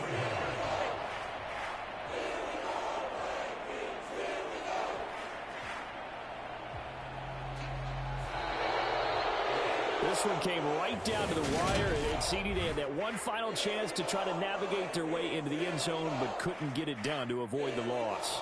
Yeah, and how about the defense there? Because while they had one final look at the end zone, the defense made sure they knew what they were doing on the last play, executed it flawlessly, and no.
Today.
So this one in the win column for the Chicago Bears. And we talked so much about the turnover battle determining who wins and who loses. This game, no exception. They didn't turn the ball over at all, and they go on to victory. They look like a smooth operation in this one, didn't they? Because you look at every facet of the game, they handled their business.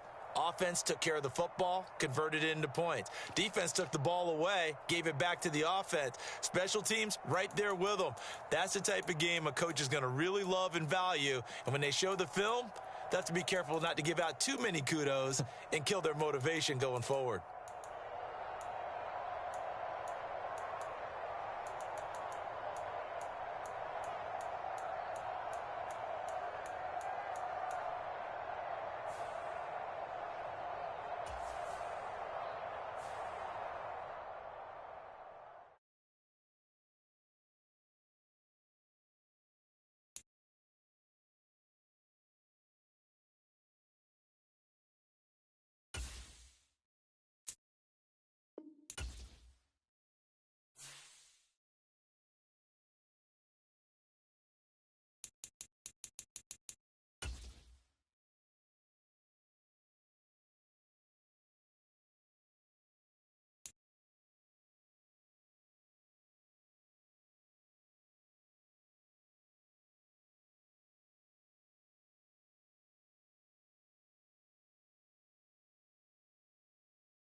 Today.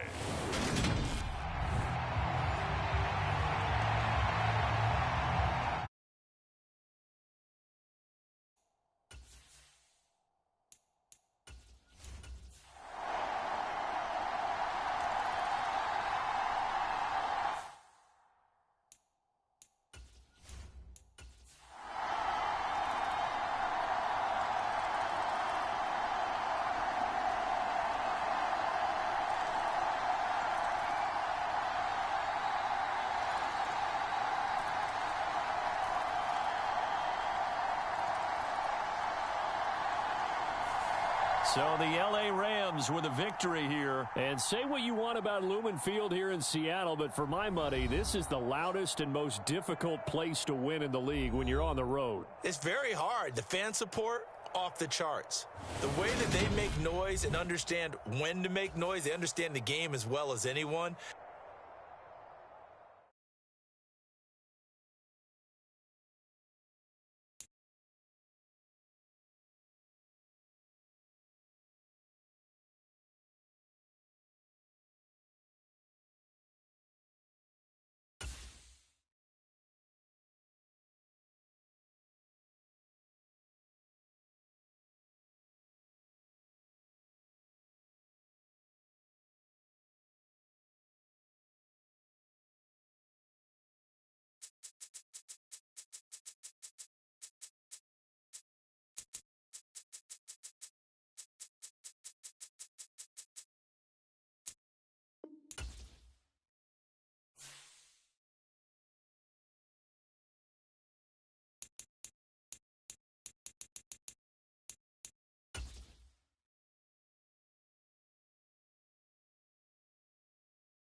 They'll go with Pollard here on first down.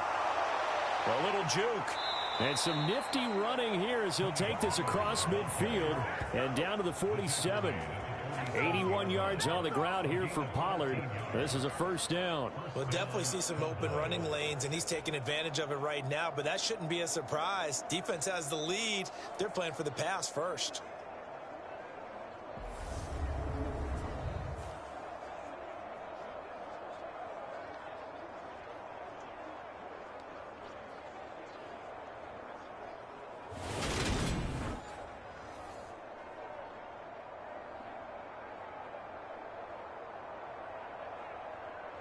So the drive takes them into Giants territory now. 1st and 10 at the 47.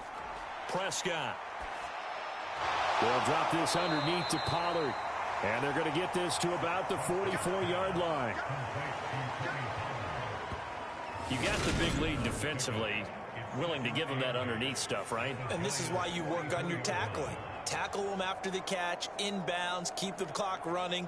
Just go ahead and bleed the game out that way.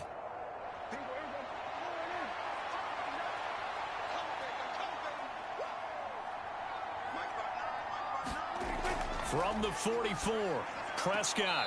And he's got his man on the out route. And he'll go out of bounds right around the 40. All that practice time came to fruition on that play. All those timing routes that they work on through training camp, OTAs, minicamp, and just regular season, they got it done on that one. An outcut, ball was delivered, and picked up the completion. And this offense on 3rd down today, they've converted 5 times in their many chances thus far. Here it's 3rd and 3. Here's Prescott. Oh, now he's stripped. He lost the football. And his guys are going to get the football at the 28-yard line. Okay, this isn't one where you want to take the game tape and hold it up as an example, do you? I mean, you talk about frustrating all the way through. And that last error, I think that crystallizes it, doesn't it? Absolutely. That's been representative of their entire game still being shut out. Jones and the Giants now with a 1st and 10 at their own 28-yard line. He'll drop it off with Saquon Barkley. And nothing much materializing there on the 1st down run. He'll get a couple, and that's it. Brandon, I've got to think this offensive line has got some smiles on its faces. And I know it sounds crazy, but they practiced for this back in training camp. They knew they'd be in situations where it'd be extra defenders in the box coming after them, trying to keep them from locking down a game. Right now, they want to show the world they're up to the challenge. Running again with Barkley on 2nd down. And room to run as he's up past the 35-yard line. And he's able to get most of what he needed on the carry there. 7 yards on the gain, and it's 3rd and 2 now. Well, partner, I know this type of running back. I mean, this size, this intensity usually gets better as the game goes on. And I just tell you from experience, the first few quarters, oh, you're eager. You come running up there. I'm going to tackle this guy. By the 4th quarter, you're coming up and thinking about it. And D-line wearing down 4th quarter. Yeah, that's not a guy they want to see consistently. And that one going nowhere from the start as he's met in the backfield and goes backwards. With his size, it often takes more than one guy to get him down, but if you can at least slow him up and the reinforcements arrive, you have a chance to get him on the ground, and that they did that time for a loss. Here's Jamie Gillen now. He's been terrific so far.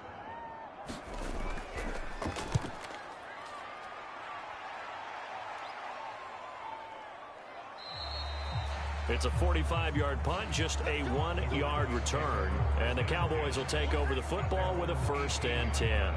Now this offense back out and set to go for their next drive.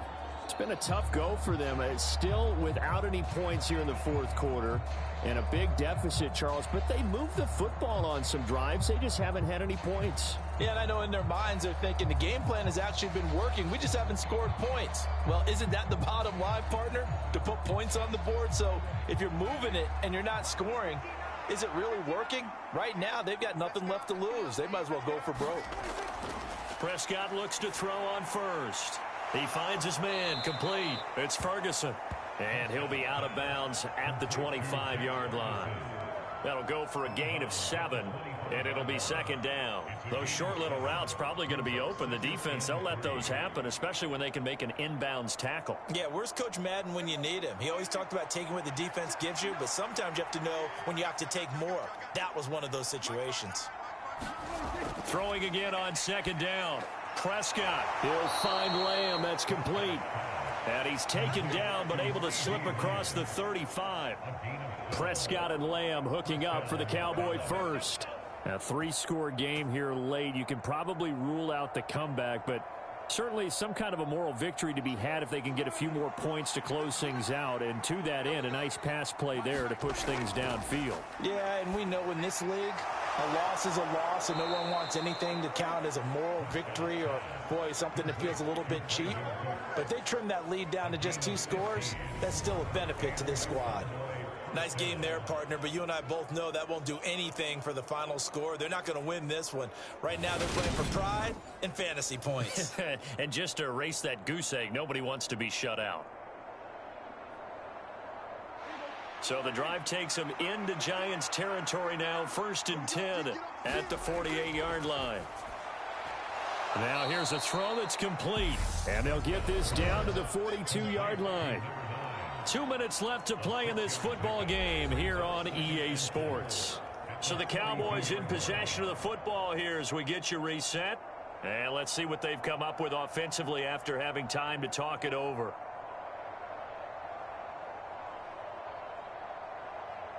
Second down at 4.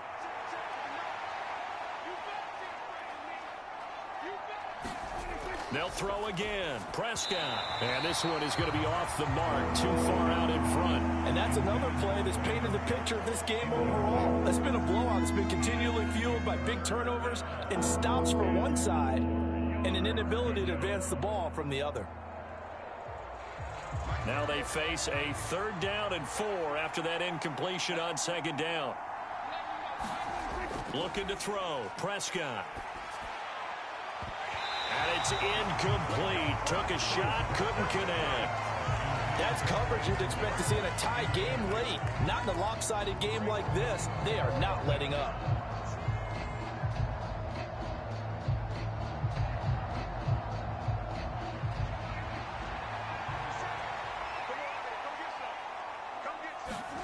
Desperation time. Prescott on 4th. And it's incomplete. They cannot convert, and they turn it over. They had to go for it with such little time remaining, and the Giants are going to get the football back. So they tried to go for it for pride, but it really wouldn't have mattered. This one, it was already determined. No doubt about it. This one was over a while ago.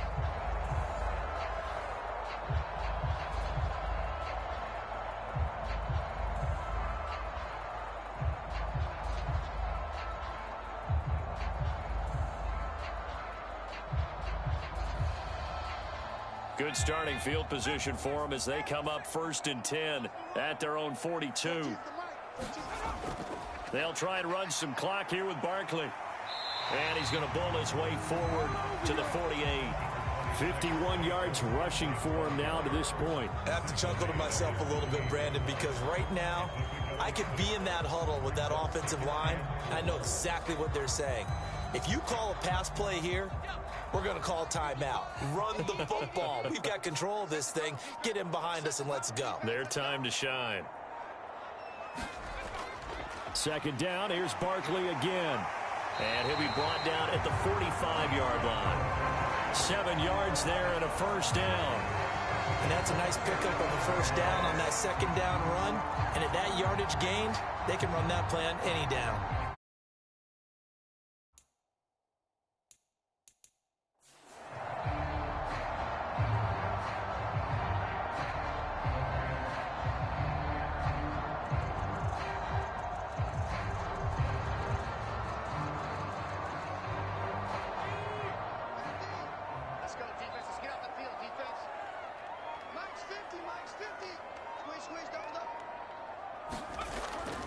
A 1st down carry for Barkley. And he's going to get a solid gain of 9 before being brought down. 2nd and right at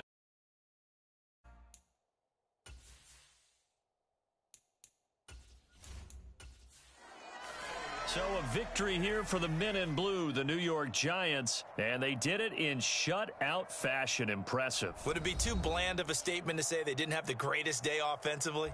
I mean, did enough, though. Did enough, but yeah, you're right. Most games, it wouldn't have been enough. So they've got to go into the locker room and applaud their defensive mates and say, guys, you really carried us today. We'll try and get you back next time. But as for today, you guys were nails out there.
during the fumble recovery.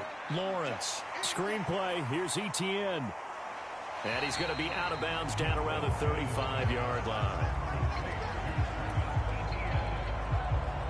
Nice job by the defense figuring that play out and holding it to a short game, but I don't think the offense is going to be daunted.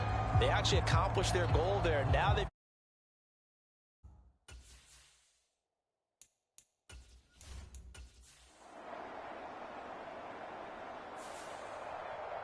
So this one in the win column for Kansas City, and it was their defense that led the way, allowing just 3 points, that lone field goal in the entire second half. And remember the old adage, offense sells tickets, defense does what? Wins championships. And in this game, maybe a championship wasn't won, but a game was by the defense, right? Held them to just a field goal. That's a heck of a job. I mean, when they went out there,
Good day.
Well, a couple more minutes, and maybe the outcome of this one, Charles, would have been different. But ultimately, time runs out on the comeback, so it falls short.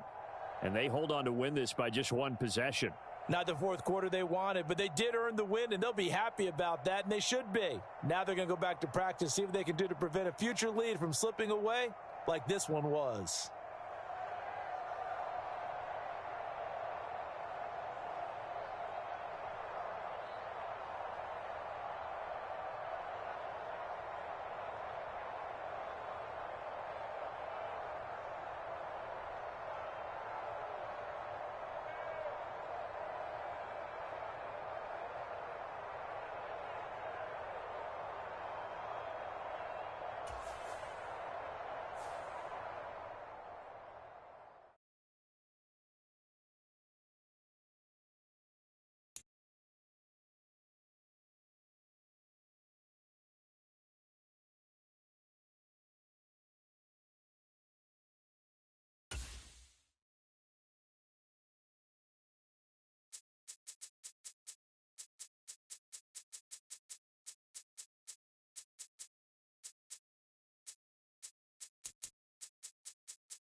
today.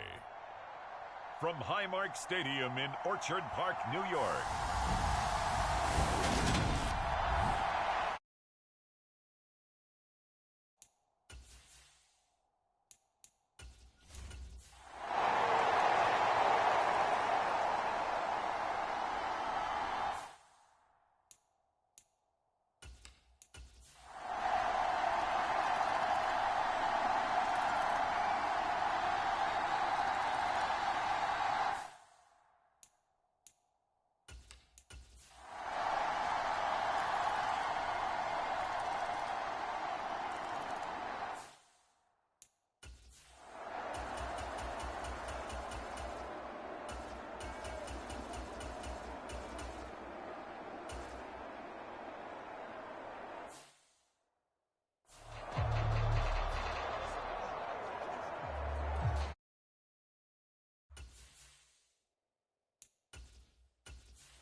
To throw, it's Allen.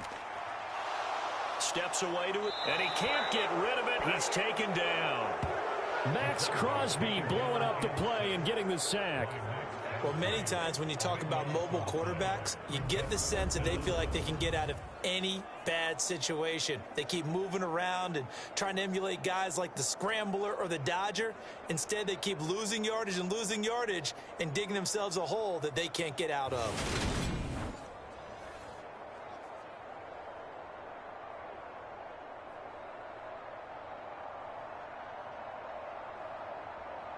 Here's Sam Martin now as the drive goes backwards, so he's on to punt it away. Averaging over 50 yards a punt so far as this one's away. It's a return of 4 following a 42-yard punt. And it'll be Raiders football, 1st and 10. Here's Las Vegas ready to take the field. Their defense accomplished step 1 of the mission. They forced the punt. Now they'll look to erase that deficit and take a 4th quarter lead.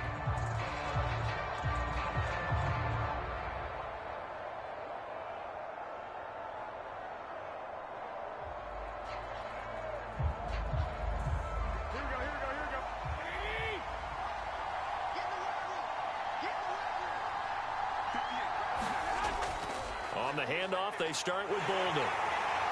This will be a gain of about 8 to the 27-yard line. First play of the drive, let's give credit all around. Excellent blocking, but the guy carrying the ball, he was the finisher. A really nice run.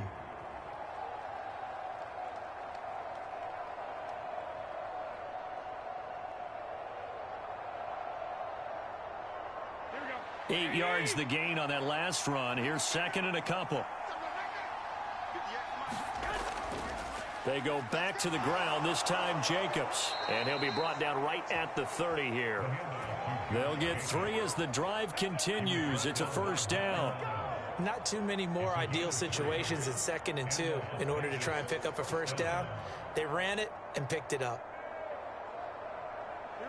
So 1st and 10 now from the 30.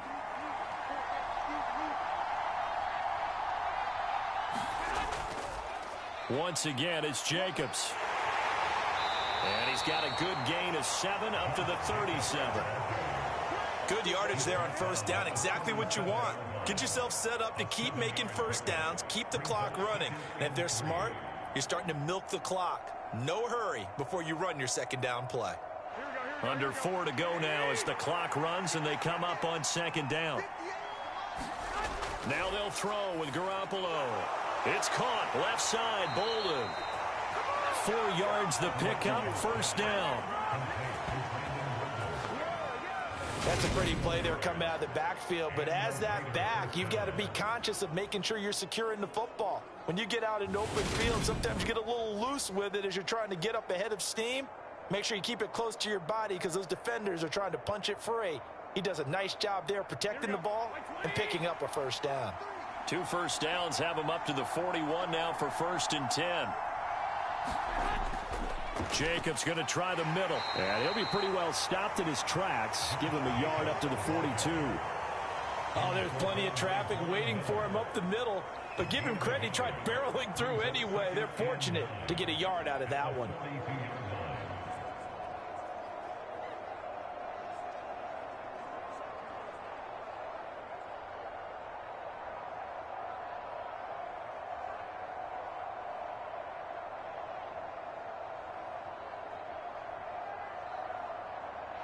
The run only got a yard. Here's 2nd and 9.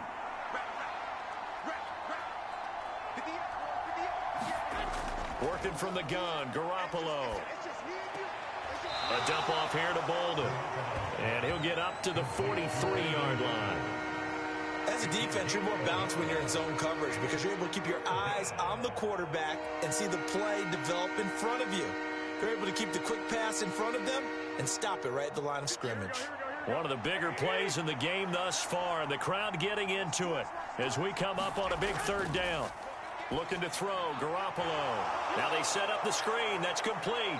And he's got a first down as the tackle made at the Bills' 39. He goes for 18 there as the drive will continue.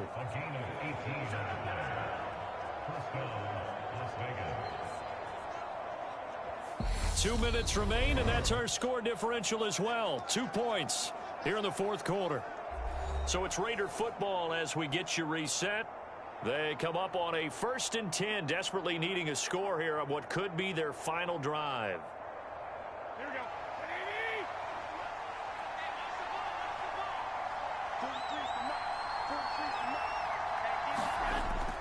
Here's Jacobs on 1st and 10, and he can only manage to get a couple.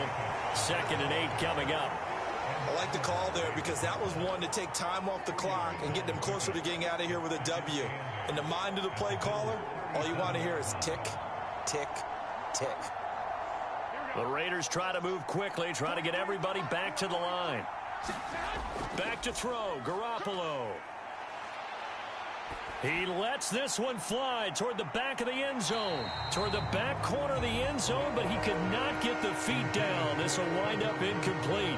So he's unable to complete it there, and just not the game that you would expect from him. He's been off the mark really start to finish. Yeah, it makes you wonder what exactly is going on. Is he a little bit dinged up here, or is he just off just by a bit? Maybe he can get it back in this situation. He'll need to. Garoppolo to throw. And Bolden brings it in, complete. He's going to go out of bounds, but he takes this one down just shy of the 20. They've got another first down. The Raider passing game clicking on all cylinders right now. And here we are in the 4th quarter, partner, and watch them drive for what would be a go-ahead touchdown. And you and I both know this is where you need a quarterback who can keep his cool back there. Not just for himself, but to keep the rest of the team relaxed too.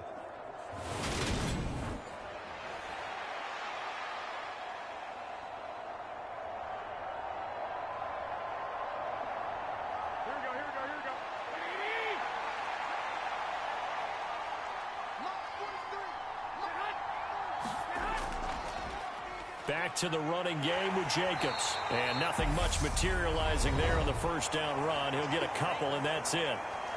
Now a timeout called for by the defense as they'll talk things over prior to this upcoming 2nd down play.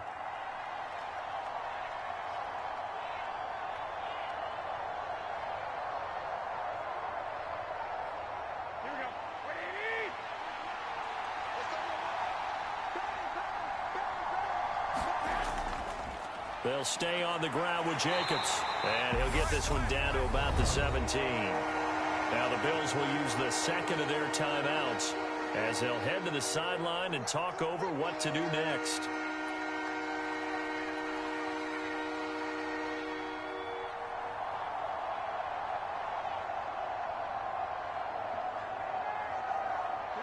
They'll need 5 on this play to move the sticks. On 3rd down, here comes Jacobs. And he will have the first down before he's tackled at the 12. Now the defense will burn their 3rd and final timeout And they'll be disappointed to have to burn one there after giving up the first down.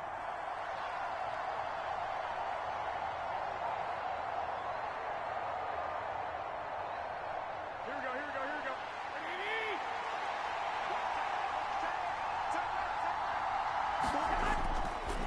Running straight ahead is Jacobs. And nothing doing.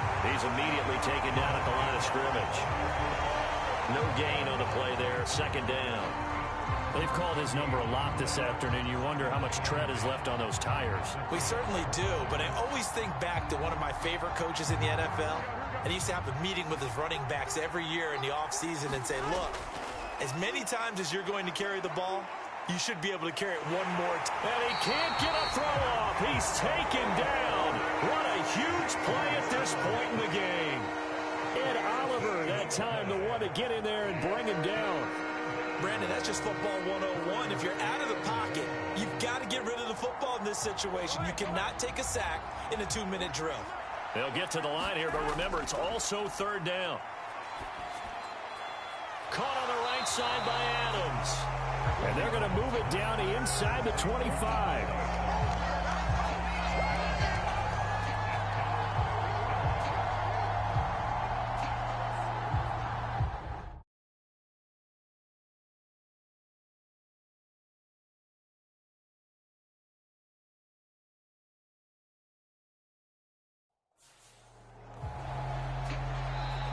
The Raiders going to use one of their timeouts as they'll stop it with 11 seconds remaining in the ball game.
So a big one coming now for Daniel Carlson. This to almost certainly win the football game. And this one is right through. And it's celebration time on that sideline as they have taken the lead in the final seconds. So this time the protection holds up for him just fine, and he's able to bang it through. I think their special teams coach got the point across. He gave him a pretty good earful after the block earlier, and this time there's no penetration, so they're able to pick up 3.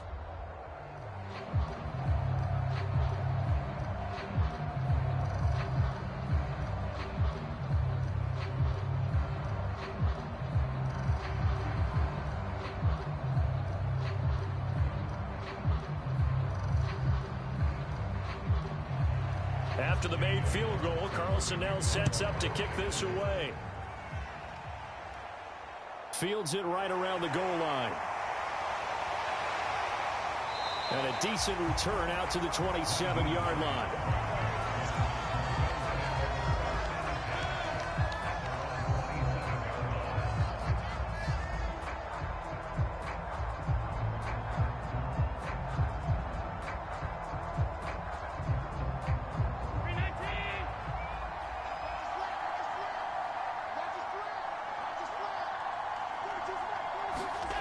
One final shot. They'll look to throw. Now a desperation throw deep downfield. And that went a little too high as it's knocked away and incomplete. A fun, close ball game comes to an end. On that last play, Charles, they were on the wrong side of midfield. They needed something near a miracle, and they couldn't get it done.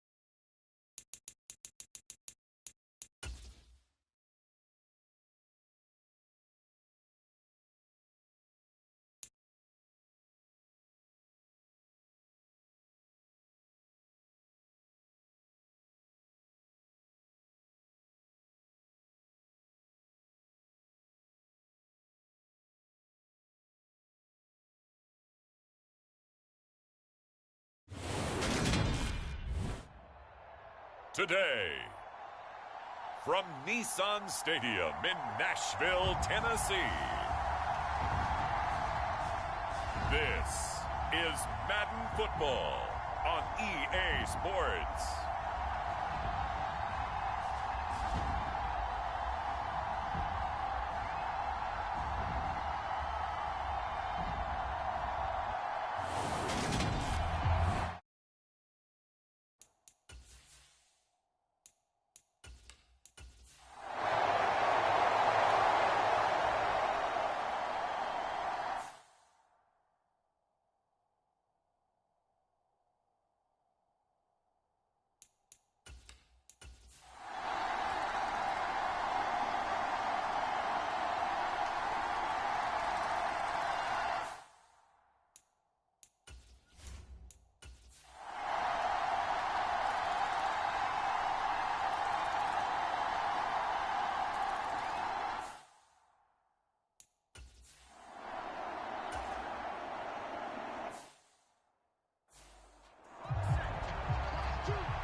Here's Herbert. Flush to his right. He'll drop this one off to Eckler. All that for a 2-yard gain, second down. All defenses worry that whenever anyone catches the ball and has a head of steam come out of the backfield, it could turn into a big play with missed tackles or he runs through people. But they were right there waiting, and they stopped him for a minimal gain.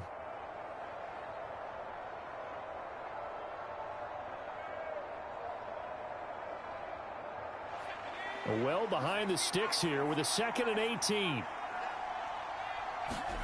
Play action. It's Herbert. And this one incomplete. Too much contact to hold on to that one, and it's 3rd down. Well, so much for getting separation. No chance there. Locked down tight, forcing the incompletion on that attempt.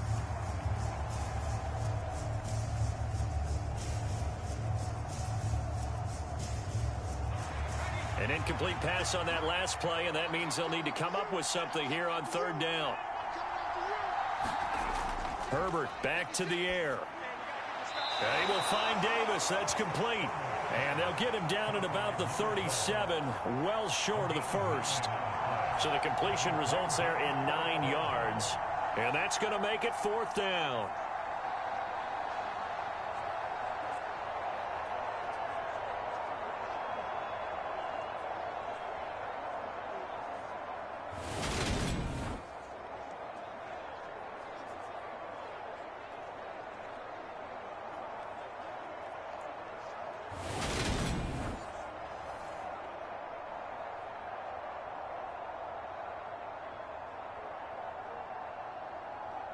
Here's J.K. Scott now as he's on for the 5th time here today.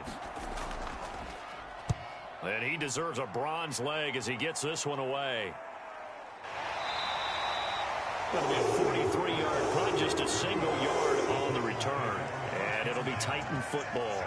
Tennessee offense set to go again.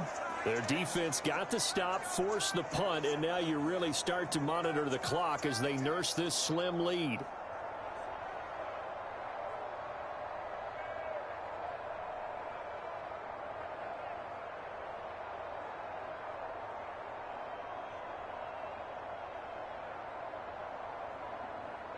Tannehill and the Titans come up now 1st and 10 at their own 18. He'll start with a give to Henry. He'll be dropped at the 25 after a gain of 6. If you can keep getting gains like that, Charles, with the lead here in the 4th quarter, I mean, keep running it, right? No doubt about it, but what the offense coordinator has to do is understand they're going to continue to stack the line of scrimmage. What runs do you have in your arsenal that'll work against a stacked box and continue to move the ball? They'll fake the handoff. Now Tannehill. And he'll get this underneath to Henry. And he'll be brought down right at the 30 here. A gain of 5, good enough for the first down. Well, clear running situation. Try to take time off the clock. You ran the previous play, set that play action up nicely. Boy, did they ever, because they'd shown the ability to run the football. So now you lose your keys as a defense. You dive for the running play, and they hit them over the top. So 1st and 10 now from the 30. Tannehill with a play fake to Henry. He'll throw instead. Being chased out left. Now he'll let it go on the run. Deep left side. Got a man. It's caught inside the 10. A big play that time for the Titans. 64 yards. Pretty impressive play. Scrambled out of the pocket. Now, it took some guts to throw that ball because the defender was right there. Tells you also that his offensive line understands who he is. You don't just get one block on a play. Be prepared for 2 or 3 in order to help keep the play alive and that allowed for the completion downfield.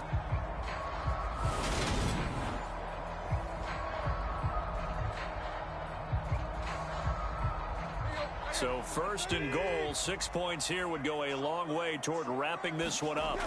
They'll try and run for it with Henry. And he's able to get it down to the 2-yard line. A pickup of 4 on 1st down. It'll be 2nd and goal.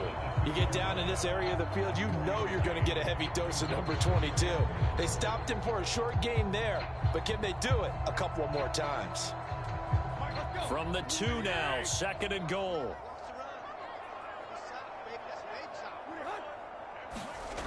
Now Tannehill. Eluding the pressure right. And he's just going to throw this one out of bounds here. Nowhere to go with it. Incomplete. Let's give this defense some credit now. They let the guys get downfield. But when push came to shove, they stood their ground. And now they'll likely force a field goal attempt. A lot of tired bodies on that field. But this is a big play. 3rd and goal. Henry will take this into the end zone for a Titans touchdown.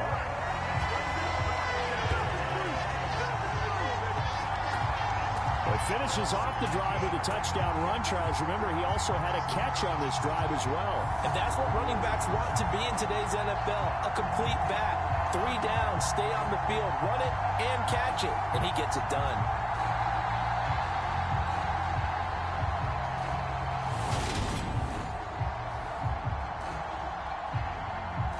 Out comes the kicking team here for the extra point.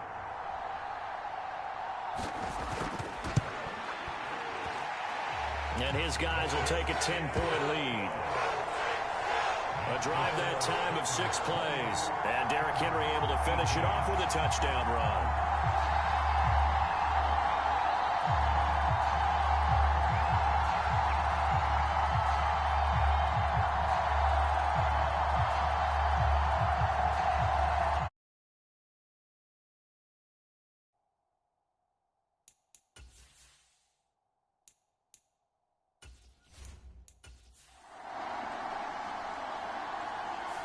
So it's a win here for the Titans, and it was their quarterback, Ryan Tannehill, CD, who really led the way. Yeah, you had to like what you saw. He was on point the whole game. Wound up going over 300 yards with 3 touchdown passes.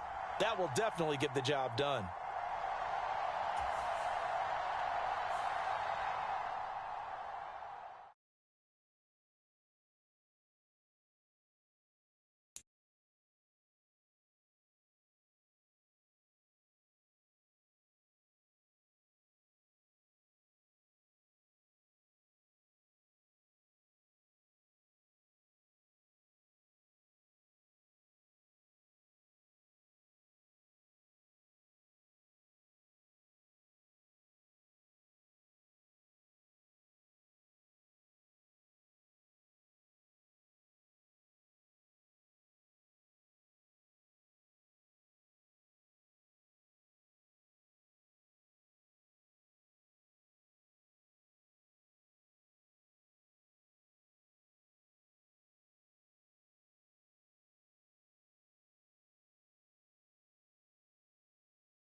Here's Stroud.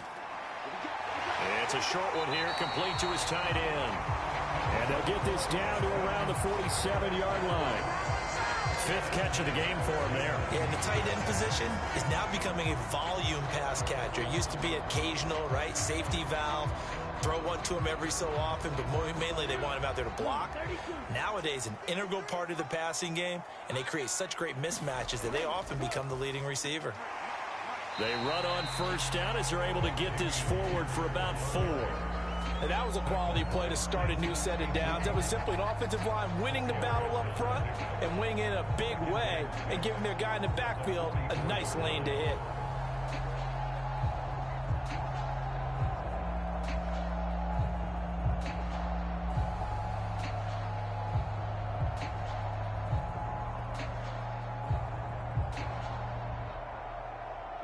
The run got 4. Now they deal with a 2nd and 6. Stroud now on 2nd down.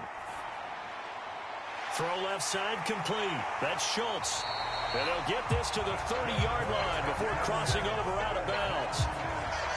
First target, first catch, and a first down. This defense has certainly had an outstanding second half, haven't they? I know they just gave up a first down there, and for the offense, they're hoping that that's something that they can jumpstart with and maybe start to move the ball a little bit better.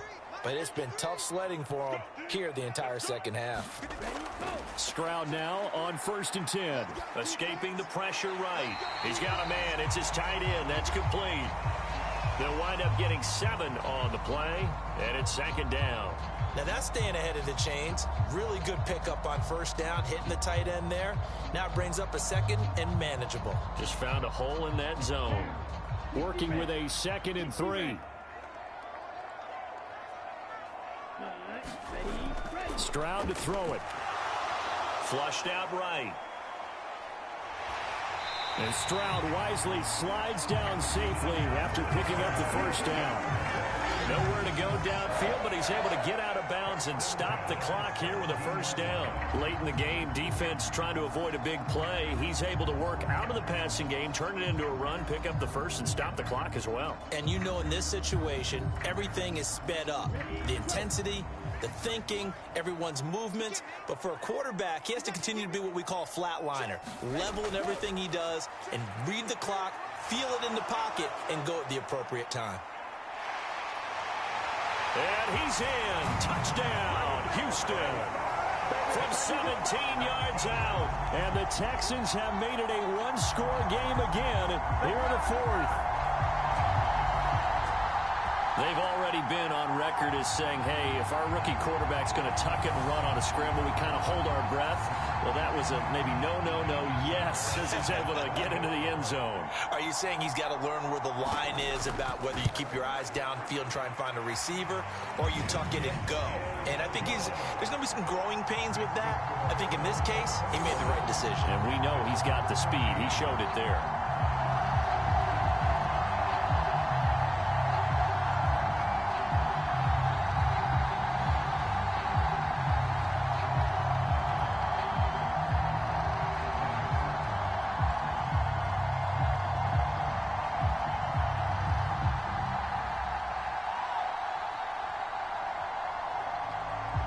So after the touchdown, here's Fairbairn now to kick it away. The return man down to a knee, and this will come out to the 25-yard line. Colts football, and Michael Pittman, helmet back on and ready to go. And I know that they've double-teamed him a couple times, but not a ton. Whatever they're doing isn't working. He's up over 100 yards. We'll see how they adjust. And when they do that, they weaken their defense in other places as well. And how many times have we done games where we've seen a guy have a big game like this? But it's usually not by himself, is it? Right. Usually it opens it up for other people to have big games as well. A carry by Taylor to start the drive. And the result here, a pickup of 8. Leaves him with 2 to go on 2nd down. Brandon, you know how many times we've done games, and at the start of the 4th quarter, we see both teams hold up the 4 fingers, 4th quarter is ours. Well, how about this drive? You saw the 4 fingers for 4-minute offense, and this offensive line has really hunkered down and established themselves. Now, this is where they say, put the game on our shoulders, we'll lead the way, right? No doubt about it, and let me tell you, if you're a running back, All you want to do is get behind those big fellas, have a little vision, and find some space. And a solid way to do that on the first play of the drive there. 103 yards rushing here for Taylor. He's got a first down. No doubt those are the types of carries they're looking for here, Charles. The lead in the fourth quarter. This is when coaches that have a reliable running game, they breathe a little easier on the sideline. Yeah, they love the idea that they can take the air out of the football at this point of the game. That means they're really counting on that offensive line, counting on the runners, taking care of the football. Because you're going to tell your quarterback, hey, no time to be a hero. We're not going to throw it here. Just eat up that clock. And if you have the ball, they can't score. And he'll get it out a couple yards shy of midfield at the 48. In so many ways, throwing the hitch route is actually one of the safer things an offense can do. Get the ball out to the receiver as fast as possible, hope he's got man-to-man coverage, and hope that his athleticism wins on the perimeter. Fourth quarter, down to the final 2 minutes, and we've got a one-score game. So the Colts in possession of the football as we get you reset. They've got a second down now as they search for a way to get this one to the finish line.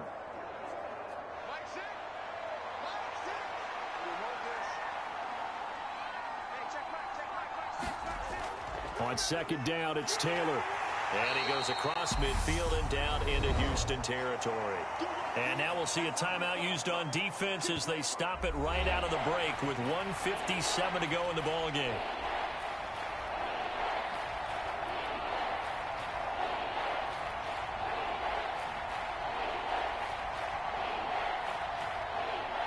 Now this is a big third down, and you'd have to think we'd see a timeout right away if they can't stop him here.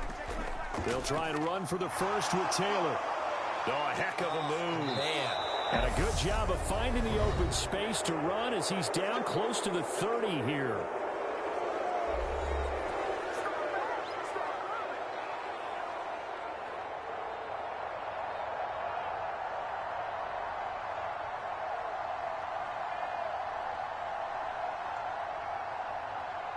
Not totally home free yet, but it's looking good as they come up 1st and 10.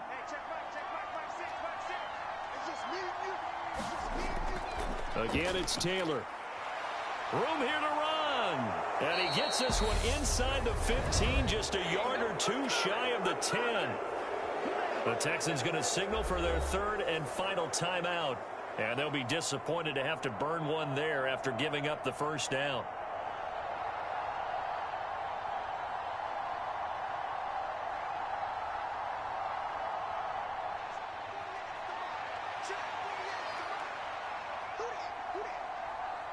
And they'll indeed take a knee.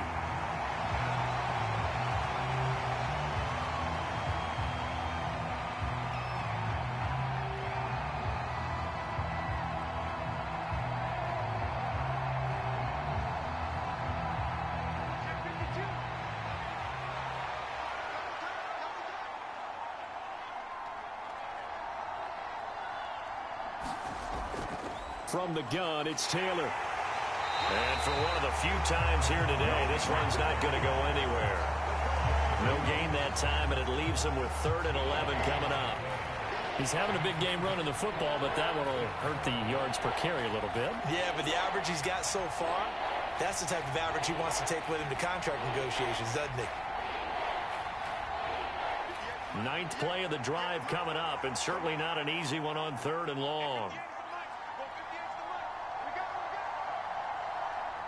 Minshew down to a knee, victory formation, and that should be just about it. Yeah, it's fun to kneel down in front of your home crowd, but when you go on the road, that band of brothers attitude, right, just us against the world, and get it done, how happy are they? I remember a coach at a previous stop telling me, you get a win on the road, doesn't matter the opponent, get out of there like you stole something, and they did in this one. Well, this ball game was close throughout. Remember, it was neck and neck at intermission, neck and neck at the end, but a great job to come in here in a tough environment, Charles, and get the victory. Yeah, tough environment indeed. How about all the people we can hear shouting from their seats right below us, partner? They weren't real happy that their team didn't keep the home field. How about how these visitors came in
Today, from Gillette Stadium in Foxborough,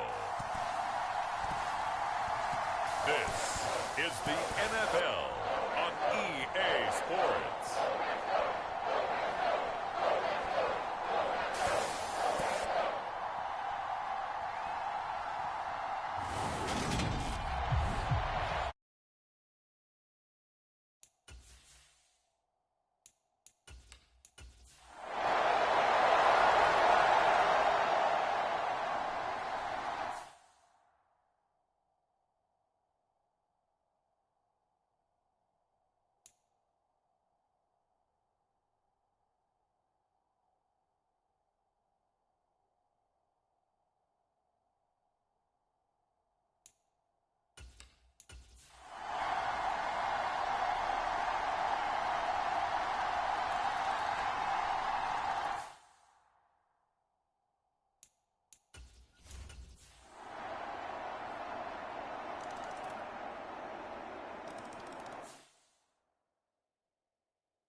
Here's Tagovailoa on 1st and 10. He's going to float this one deep right side. And a high throw there as this is knocked away, down to the ground and incomplete. We've seen that the deep ball's been a part of their game plan all afternoon, but they've had trouble hooking up on it, unable to successfully find the end zone over the top. So after the incompletion on 1st, now 2nd and 10. Tua sets up to pass it. That's complete to the tight end, Saubert. And he'll be out of bounds after getting this one across the 40. 5th catch of the afternoon, and that gives him a 1st down. Many different ways to create space, but on that play, he did it with that big, wide body of his. Didn't get a whole lot of yardage on the play, but it did what it was supposed to. Pick up a 1st down.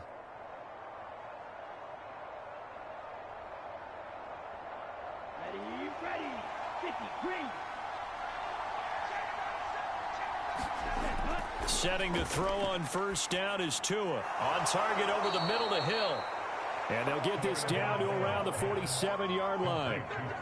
Well, that certainly has to feel good. It's not all the time that the play caller should get all the credit. Sometimes I think in the huddle, the quarterback just says, hey, who's going to make a play for me? I just need something right here. And the end result there, nice 1st down. Drive keeps moving. On 1st down, Tagovailoa. Caught by Wilson.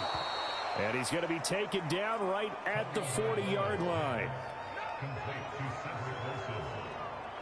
a gain of 7.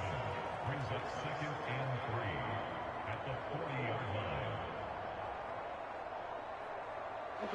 line. 3 yards remain for 2nd down.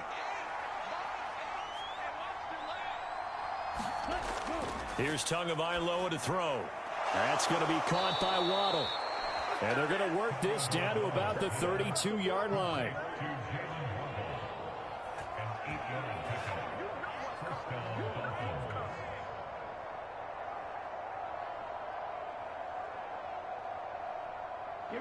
From the 32 now, here's 1st and 10. Tua setting up shop to throw again. A quick slant to Hill. And he'll be taken down at about the 22-yard line. And with that last play. He's now up over that 300-yard mark. And in today's NFL, it almost feels routine. And I hate that when you talk about a 300-yard passing game. To me, 300 yards still signifies excellence, and he's achieved that in this performance.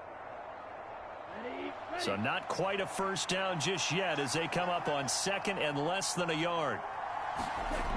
Throwing now is Tagovailoa. Over the middle and complete to Waddle. And he'll be marked down right at the 15-yard line.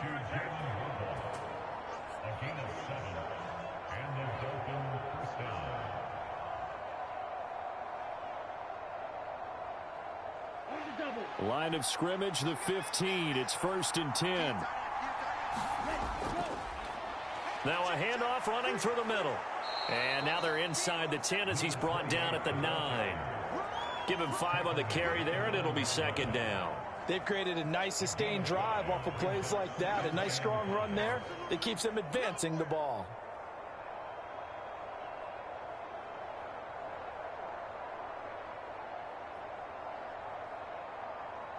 The first down run got 5. Here's 2nd and 5.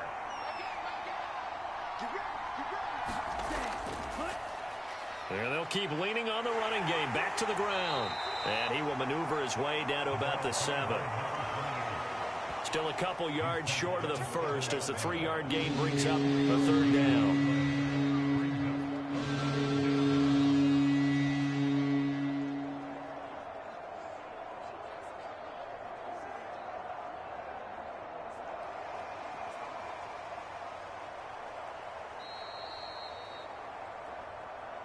Fourth quarter, down to the final 2 minutes, and we've got a one-score game. So the Dolphins have it as we welcome you back in. They face a critical 3rd down now, needing a score here in the late going.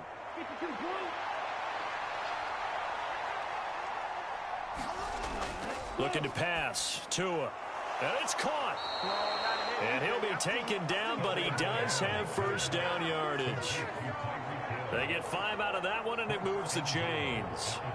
Well, they've had a great, impressive drive going here, and that pickup ensures the drive continues. And not only do you continue the drive, which is demoralizing for the guys on the defensive side of the ball right now, but you make your own defense happy. They're able to get a little more rest over on the sidelines while this one continues downfield. Whew, that's certainly not the worst thing. It stops the clock and lets your offense catch its breath and lets us exhale a little bit. Now I expect them to call a couple plays in the huddle so they're ready if a tackle happens inbounds.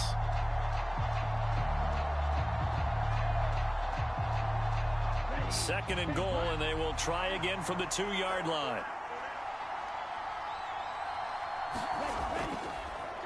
They'll try to run this one in. And he is in. Touchdown, Miami. Taking it in from 2 yards out. And the Dolphins drive the entire length of the field, 99 yards for the score. And they would not be denied on the ground, powering it in just one play after they got stopped short.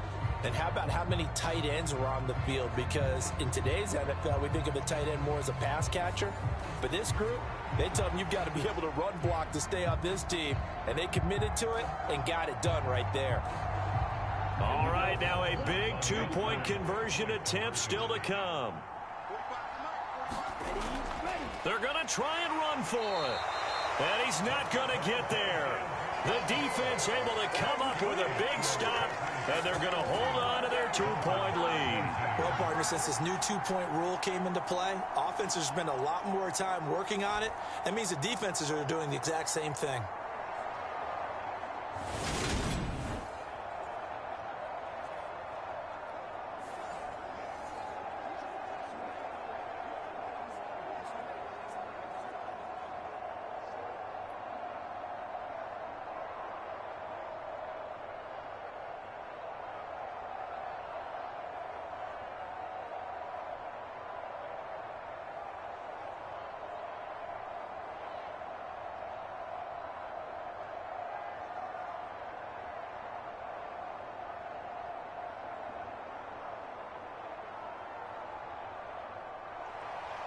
Now after the touchdown, ready to kick it away is Sanders. Taken in at the 3. And they'll get him down inside the 30 at the 27.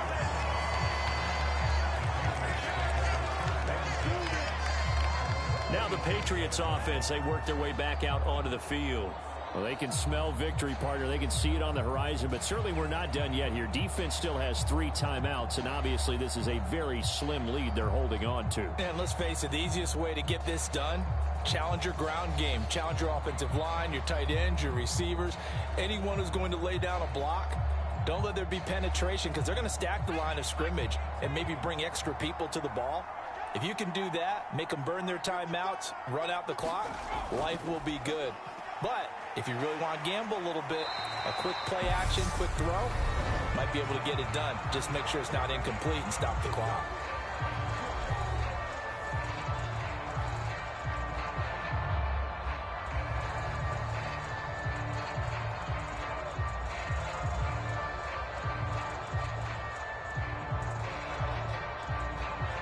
Following the pickup of 4, here's 2nd and 6. They run once more with Stevenson. The Dolphins going to take their 2nd timeout, and they'll be disappointed to have to burn one there after giving up the first down.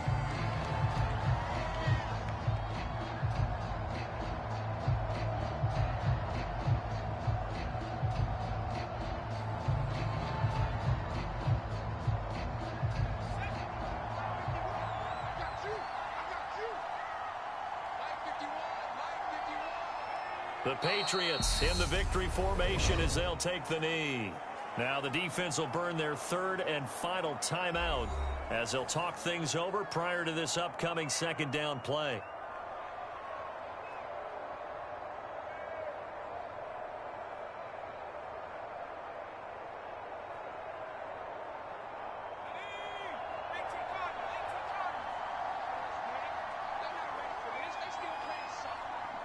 The Patriots in the victory formation as they'll take the knee.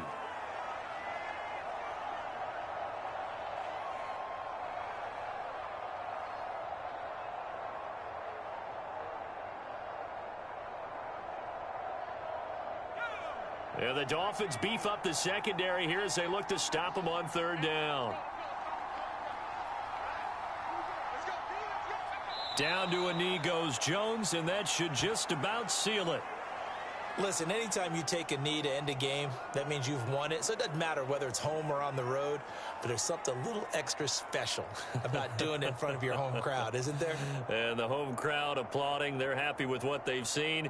Chalk this one up in the left-hand column for a win. Yeah, that's right. Head to the locker room, throw the wristbands in the crowd for the kids, your gloves, your towels. Get to share it with the home team.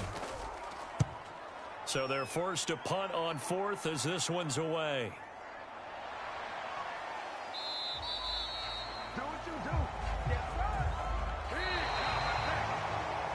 And a fun, close ball game comes to an end. On that last play, Charles, they were on the wrong side of midfield. They needed something near a miracle, and they couldn't get it done.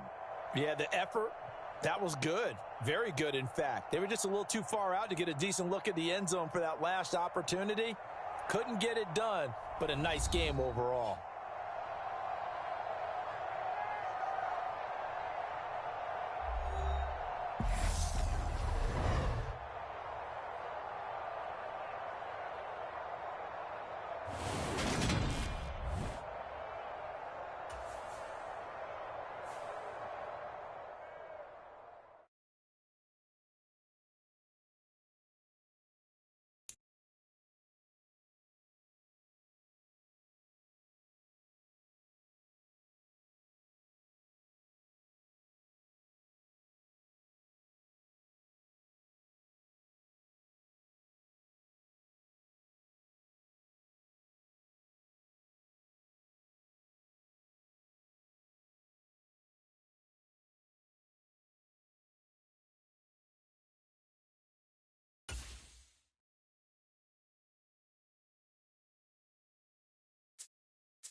today.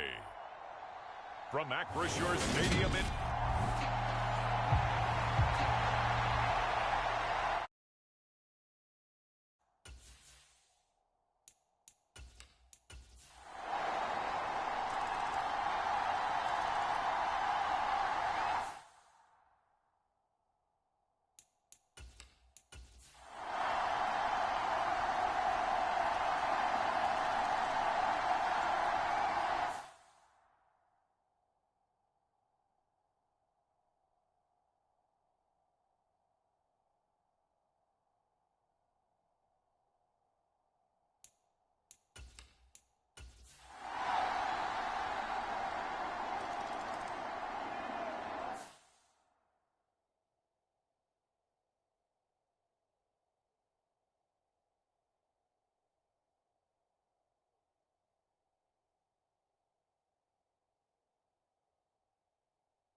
What a finish in this one, Charles. You know, this group, they come in, they have to fight a hostile atmosphere every snap. They get the late score, they get the victory, and that flight home, it's going to be a little sweeter after this one.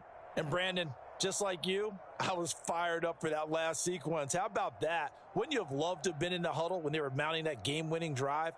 Big-time moment. No one shied away from it. They tuned out the crowd, kept their heads, and executed the way they needed to earn that win.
Hello there, it's the coach with you here today, and this is an Ultimate Challenge.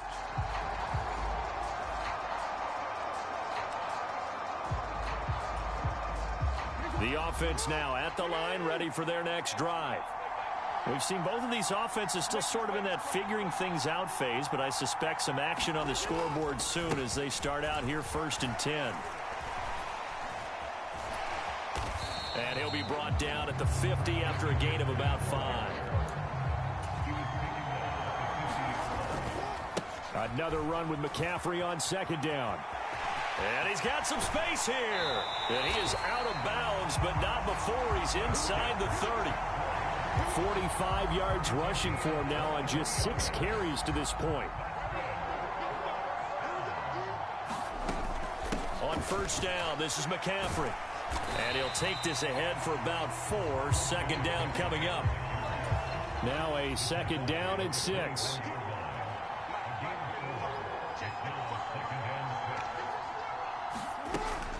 Again, they run. Again, it's McCaffrey. And he is going to be close to a 1st down as the tackle made at the Bengals' 19-yard line. It's a 5-yard gain, but they'll still be a yard short here with 3rd down now looming. They'll try and pick it up with McCaffrey. And he picks up the 1st down yardage as he takes this one down to the 15. 4 yards on the pickup, good enough to extend the drive. All runs on this drive so far. It's 1st and 10. A handoff left, McCaffrey. And he will reach the 5-yard line before going out of bounds. That one good for 10 yards. And that'll make it 2nd and a foot or so.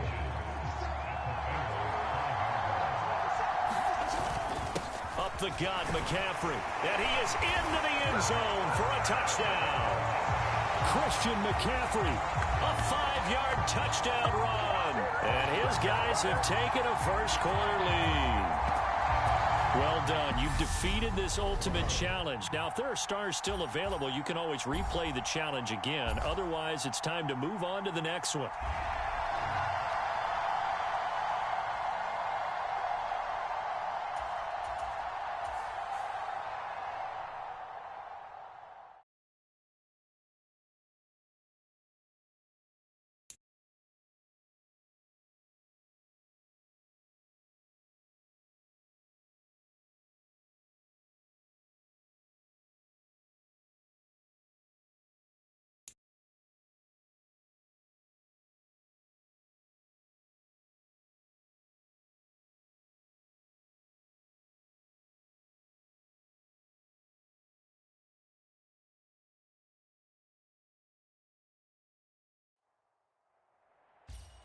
Hello, everyone. You're watching Ultimate Challenges, and I'm your host, the Coach.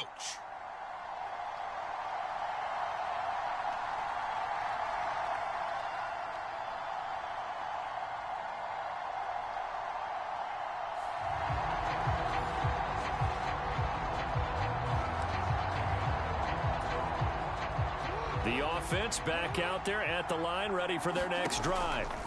And, partner, I know so far, we're still in the first half, but you love this game as a defensive guy. 0-0. We'll see if the offense can get going on this drive. Well, you know how they talk about music to your ears? How about what it does for your eyes when you watch something like this, right, where these teams are locked in and going at it, no points going up on the scoreboard? I'm loving it. You're exactly right. Well, switch over, though, to an offensive mindset for a moment. What do they need to do here to get on track and get some points?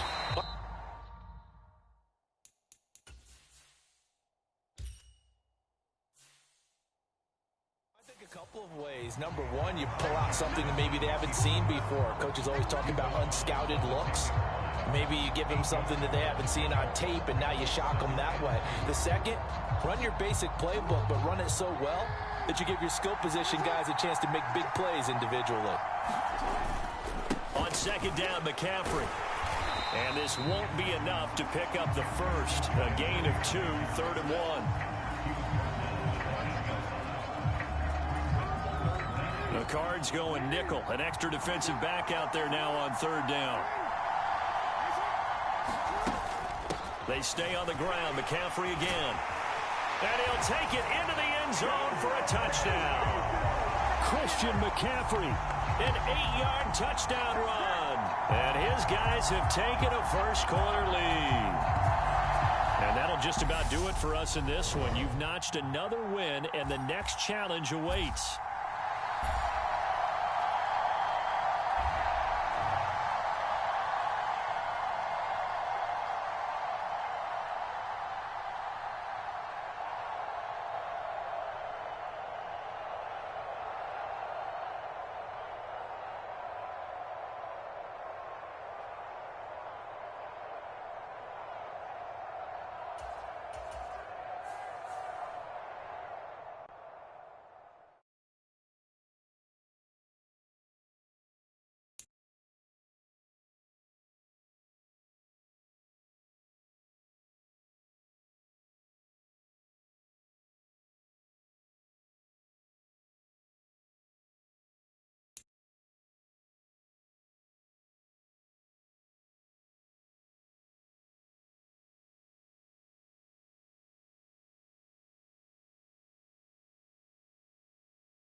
Welcome, everybody. I'm the coach. Up next, another ultimate challenge on